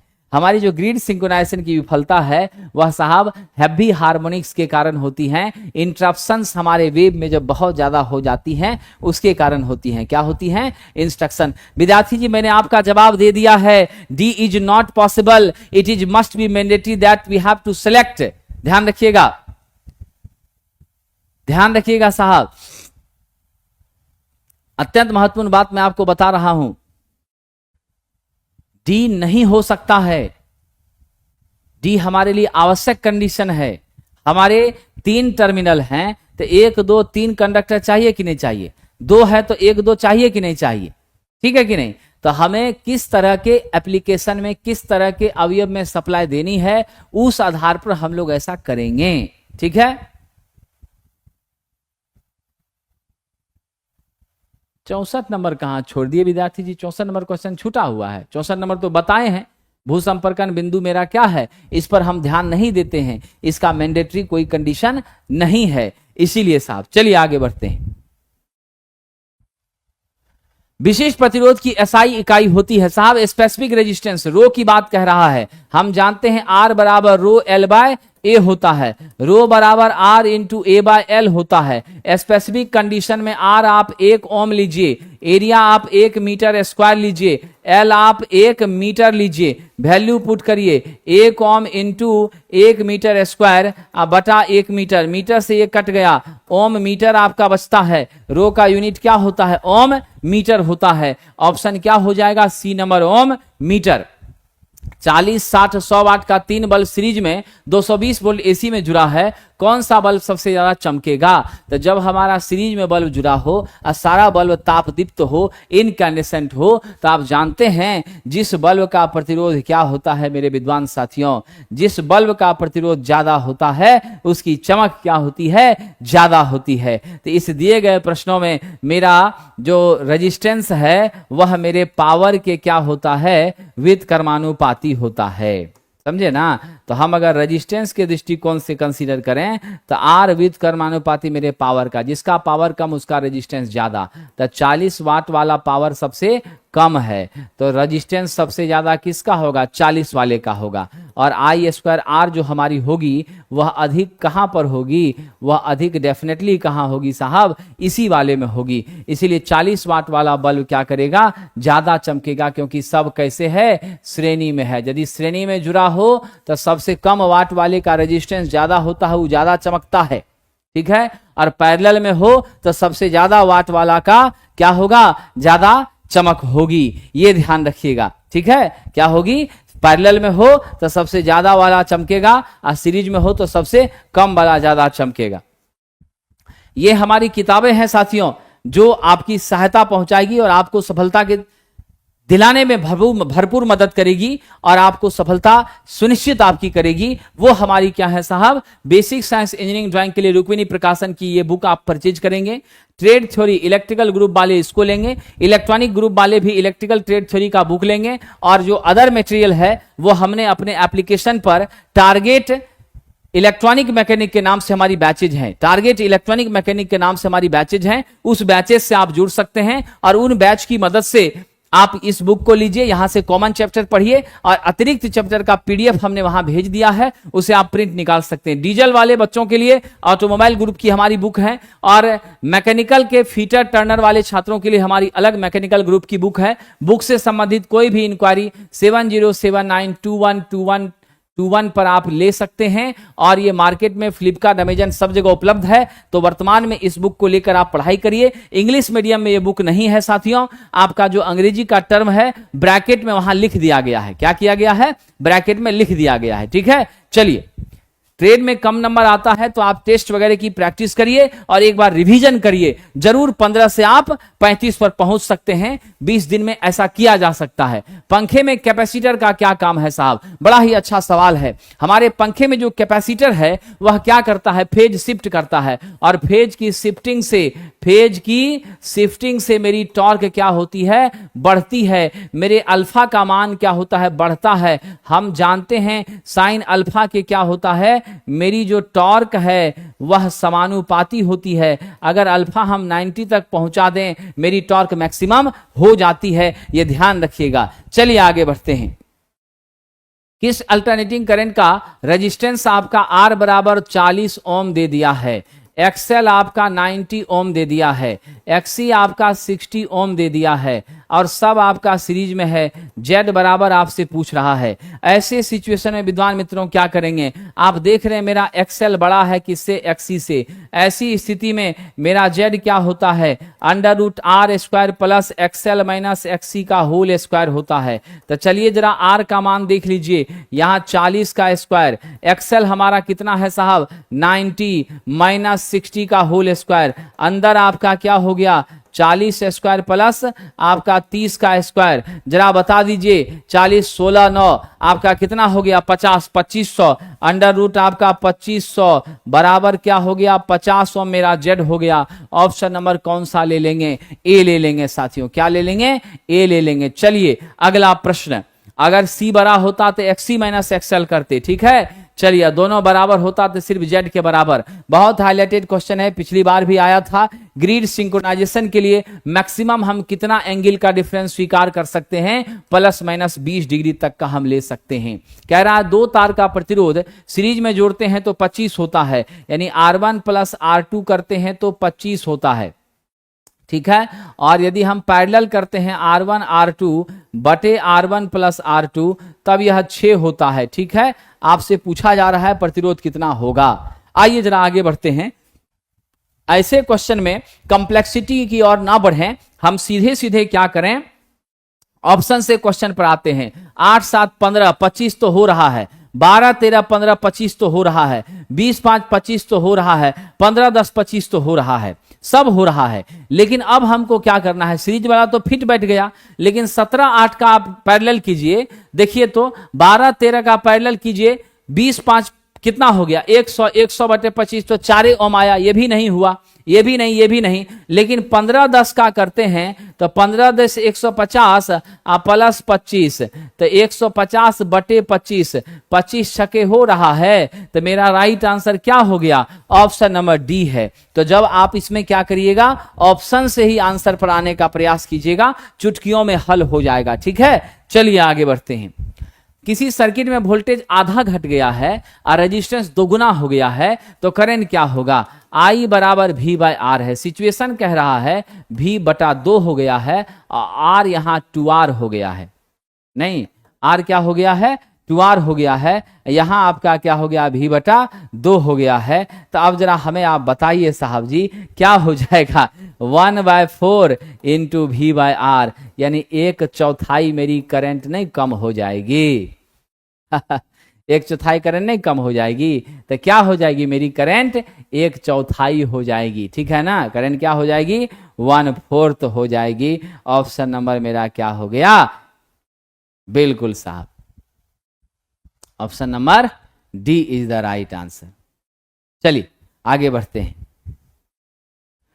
किसी तुल्यकाली मोटर के स्टेटर पश्च ईएमएफ का परिणाम डैश पर निर्भर करता है, बैक ईएमएफ साहब जी। तो हमारे सिंक्रोनस मोटर में बैक ईएमएफ सिर्फ और सिर्फ मेरे एक्साइटेशन पर निर्भर करता है, ठीक है ना। और ये एक्साइटेशन डीसी होती है, जो हम लोग डीसी शंट जनरेटर की मदद से देने का काम करते हैं। तो राइट आंसर होगा केवल डीसी एक्साइटेशन पर डिपेंड करती है, केवल डीसी एक्साइटेशन पर डिपेंड करती है। कह रहा है 440 वोल्ट पर 40 एम्पियर की भार धारा है, मेरा आईएल कितना है, 440 एम्पियर है।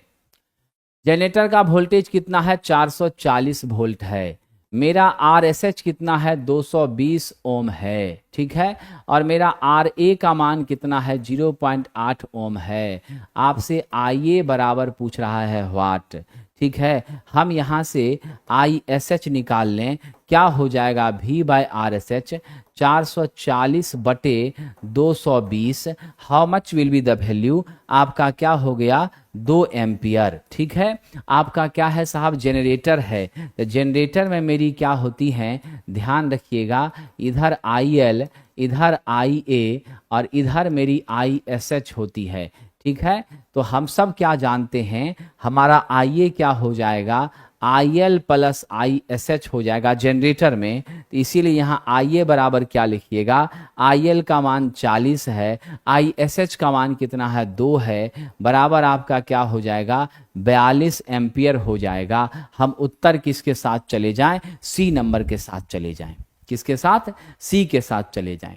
अगला कह रहा है सेल टाइप ट्रांसफार्मर में कितने चुंबकीय पथ हैं, तो स्पष्ट आपको दिख रहा है सेल टाइप में इधर एक, यानी कम से कम कितने चुंबकीय पथ हैं, 2 हैं। और मेरा साहब कोर टाइप में कितने हैं, 1 हैं। कोर टाइप जो होता है वो श्रेणी चुंबकीय परिपथ का क्या है साहब, एग्जाम्पल है। और सेल टाइप जो है वह मेरा समांतर चुंबकीय परिपथ का क्या है, चुंबकीय परिपथ का एग्जाम्पल है। यहाँ पर हम लोग कॉन्सेंट्रिक वाइंडिंग का क्या कर रहे हैं, प्रयोग कर रहे हैं। इसमें हम लोग क्या कर रहे हैं, इंटरलीव्ड वाइंडिंग का या सैंडविच वाइंडिंग का प्रयोग कर रहे हैं। लीकेज फ्लक्स यहाँ बहुत कम होती हैं, लीकेज यहाँ क्या होती हैं, अधिक होती हैं। ये ध्यान रखिएगा साहब। यहाँ पर 2 रास्ते 3 लिंब, लिंब, एक रास्ते दो लिंब होते हैं। ऑप्शन हमारा क्या हो जाएगा? ए हो जाएगा। तो हम लोग साथियों आज आपकी सेवा में यहीं पर अपने कार्यक्रम को विराम देते हैं, ठीक है। और आपसे फिर हमारी मुलाकात कल सुबह इसी समय होगी साथियों। क्या होगी? कल सुबह फिर हमारी मुलाकात आपसे इसी समय होगी। और आप सब लोग हमसे जुड़ें और अपनी तैयारी को एक बल देने का प्रयास करें, ठीक है। एक तैयारी को एक बल देने का प्रयास करें। आप सबकी सेवा में मैं उपस्थित रहूंगा। और अभी हमारे प्लेटफॉर्म रेलवे चैनल पर शशांक सर के द्वारा बेसिक साइंस की डिस्कशन चल रही है और उसके जस्ट बाद मेरी डिस्कशन इंजीनियरिंग ड्राइंग के प्रश्नों की होगी। अनवरत कंटिन्यू आप लोग टेस्ट दीजिए। हमारे बाजार समिति सेंटर पर सुबह 10 से 11:30 में आपका 100 क्वेश्चन का टेस्ट चल रहा है सीबीटी सेक्शन ए के लिए, सीबीटी 2 का। और 11:45 से 11:45 से 12:45 के बीच में ट्रेड का सेट चल रहा है, फीटर, डीजल, इलेक्ट्रिकल सभी के लिए। तो आप सब लोग जुड़िए। बहुत बहुत आपको शुभकामनाएं और मन से पढ़िए। 20 दिन आप मेरे साथ मेहनत करिए, मैं भी आपके साथ मेहनत करता हूं और देखिए सफलता कैसे कदमों को नहीं चूमती है। बहुत बहुत धन्यवाद साहब। इसका पीडीएफ जो है वो प्लेटफॉर्म ऑनलाइन टेस्ट एप्लीकेशन पर जो हमारा टेस्ट का सेशन 1 है वहां पर प्राप्त होगा, ठीक है। वहां पर आपको मिलेगा साथियों, ध्यान देंगे। बहुत बहुत धन्यवाद।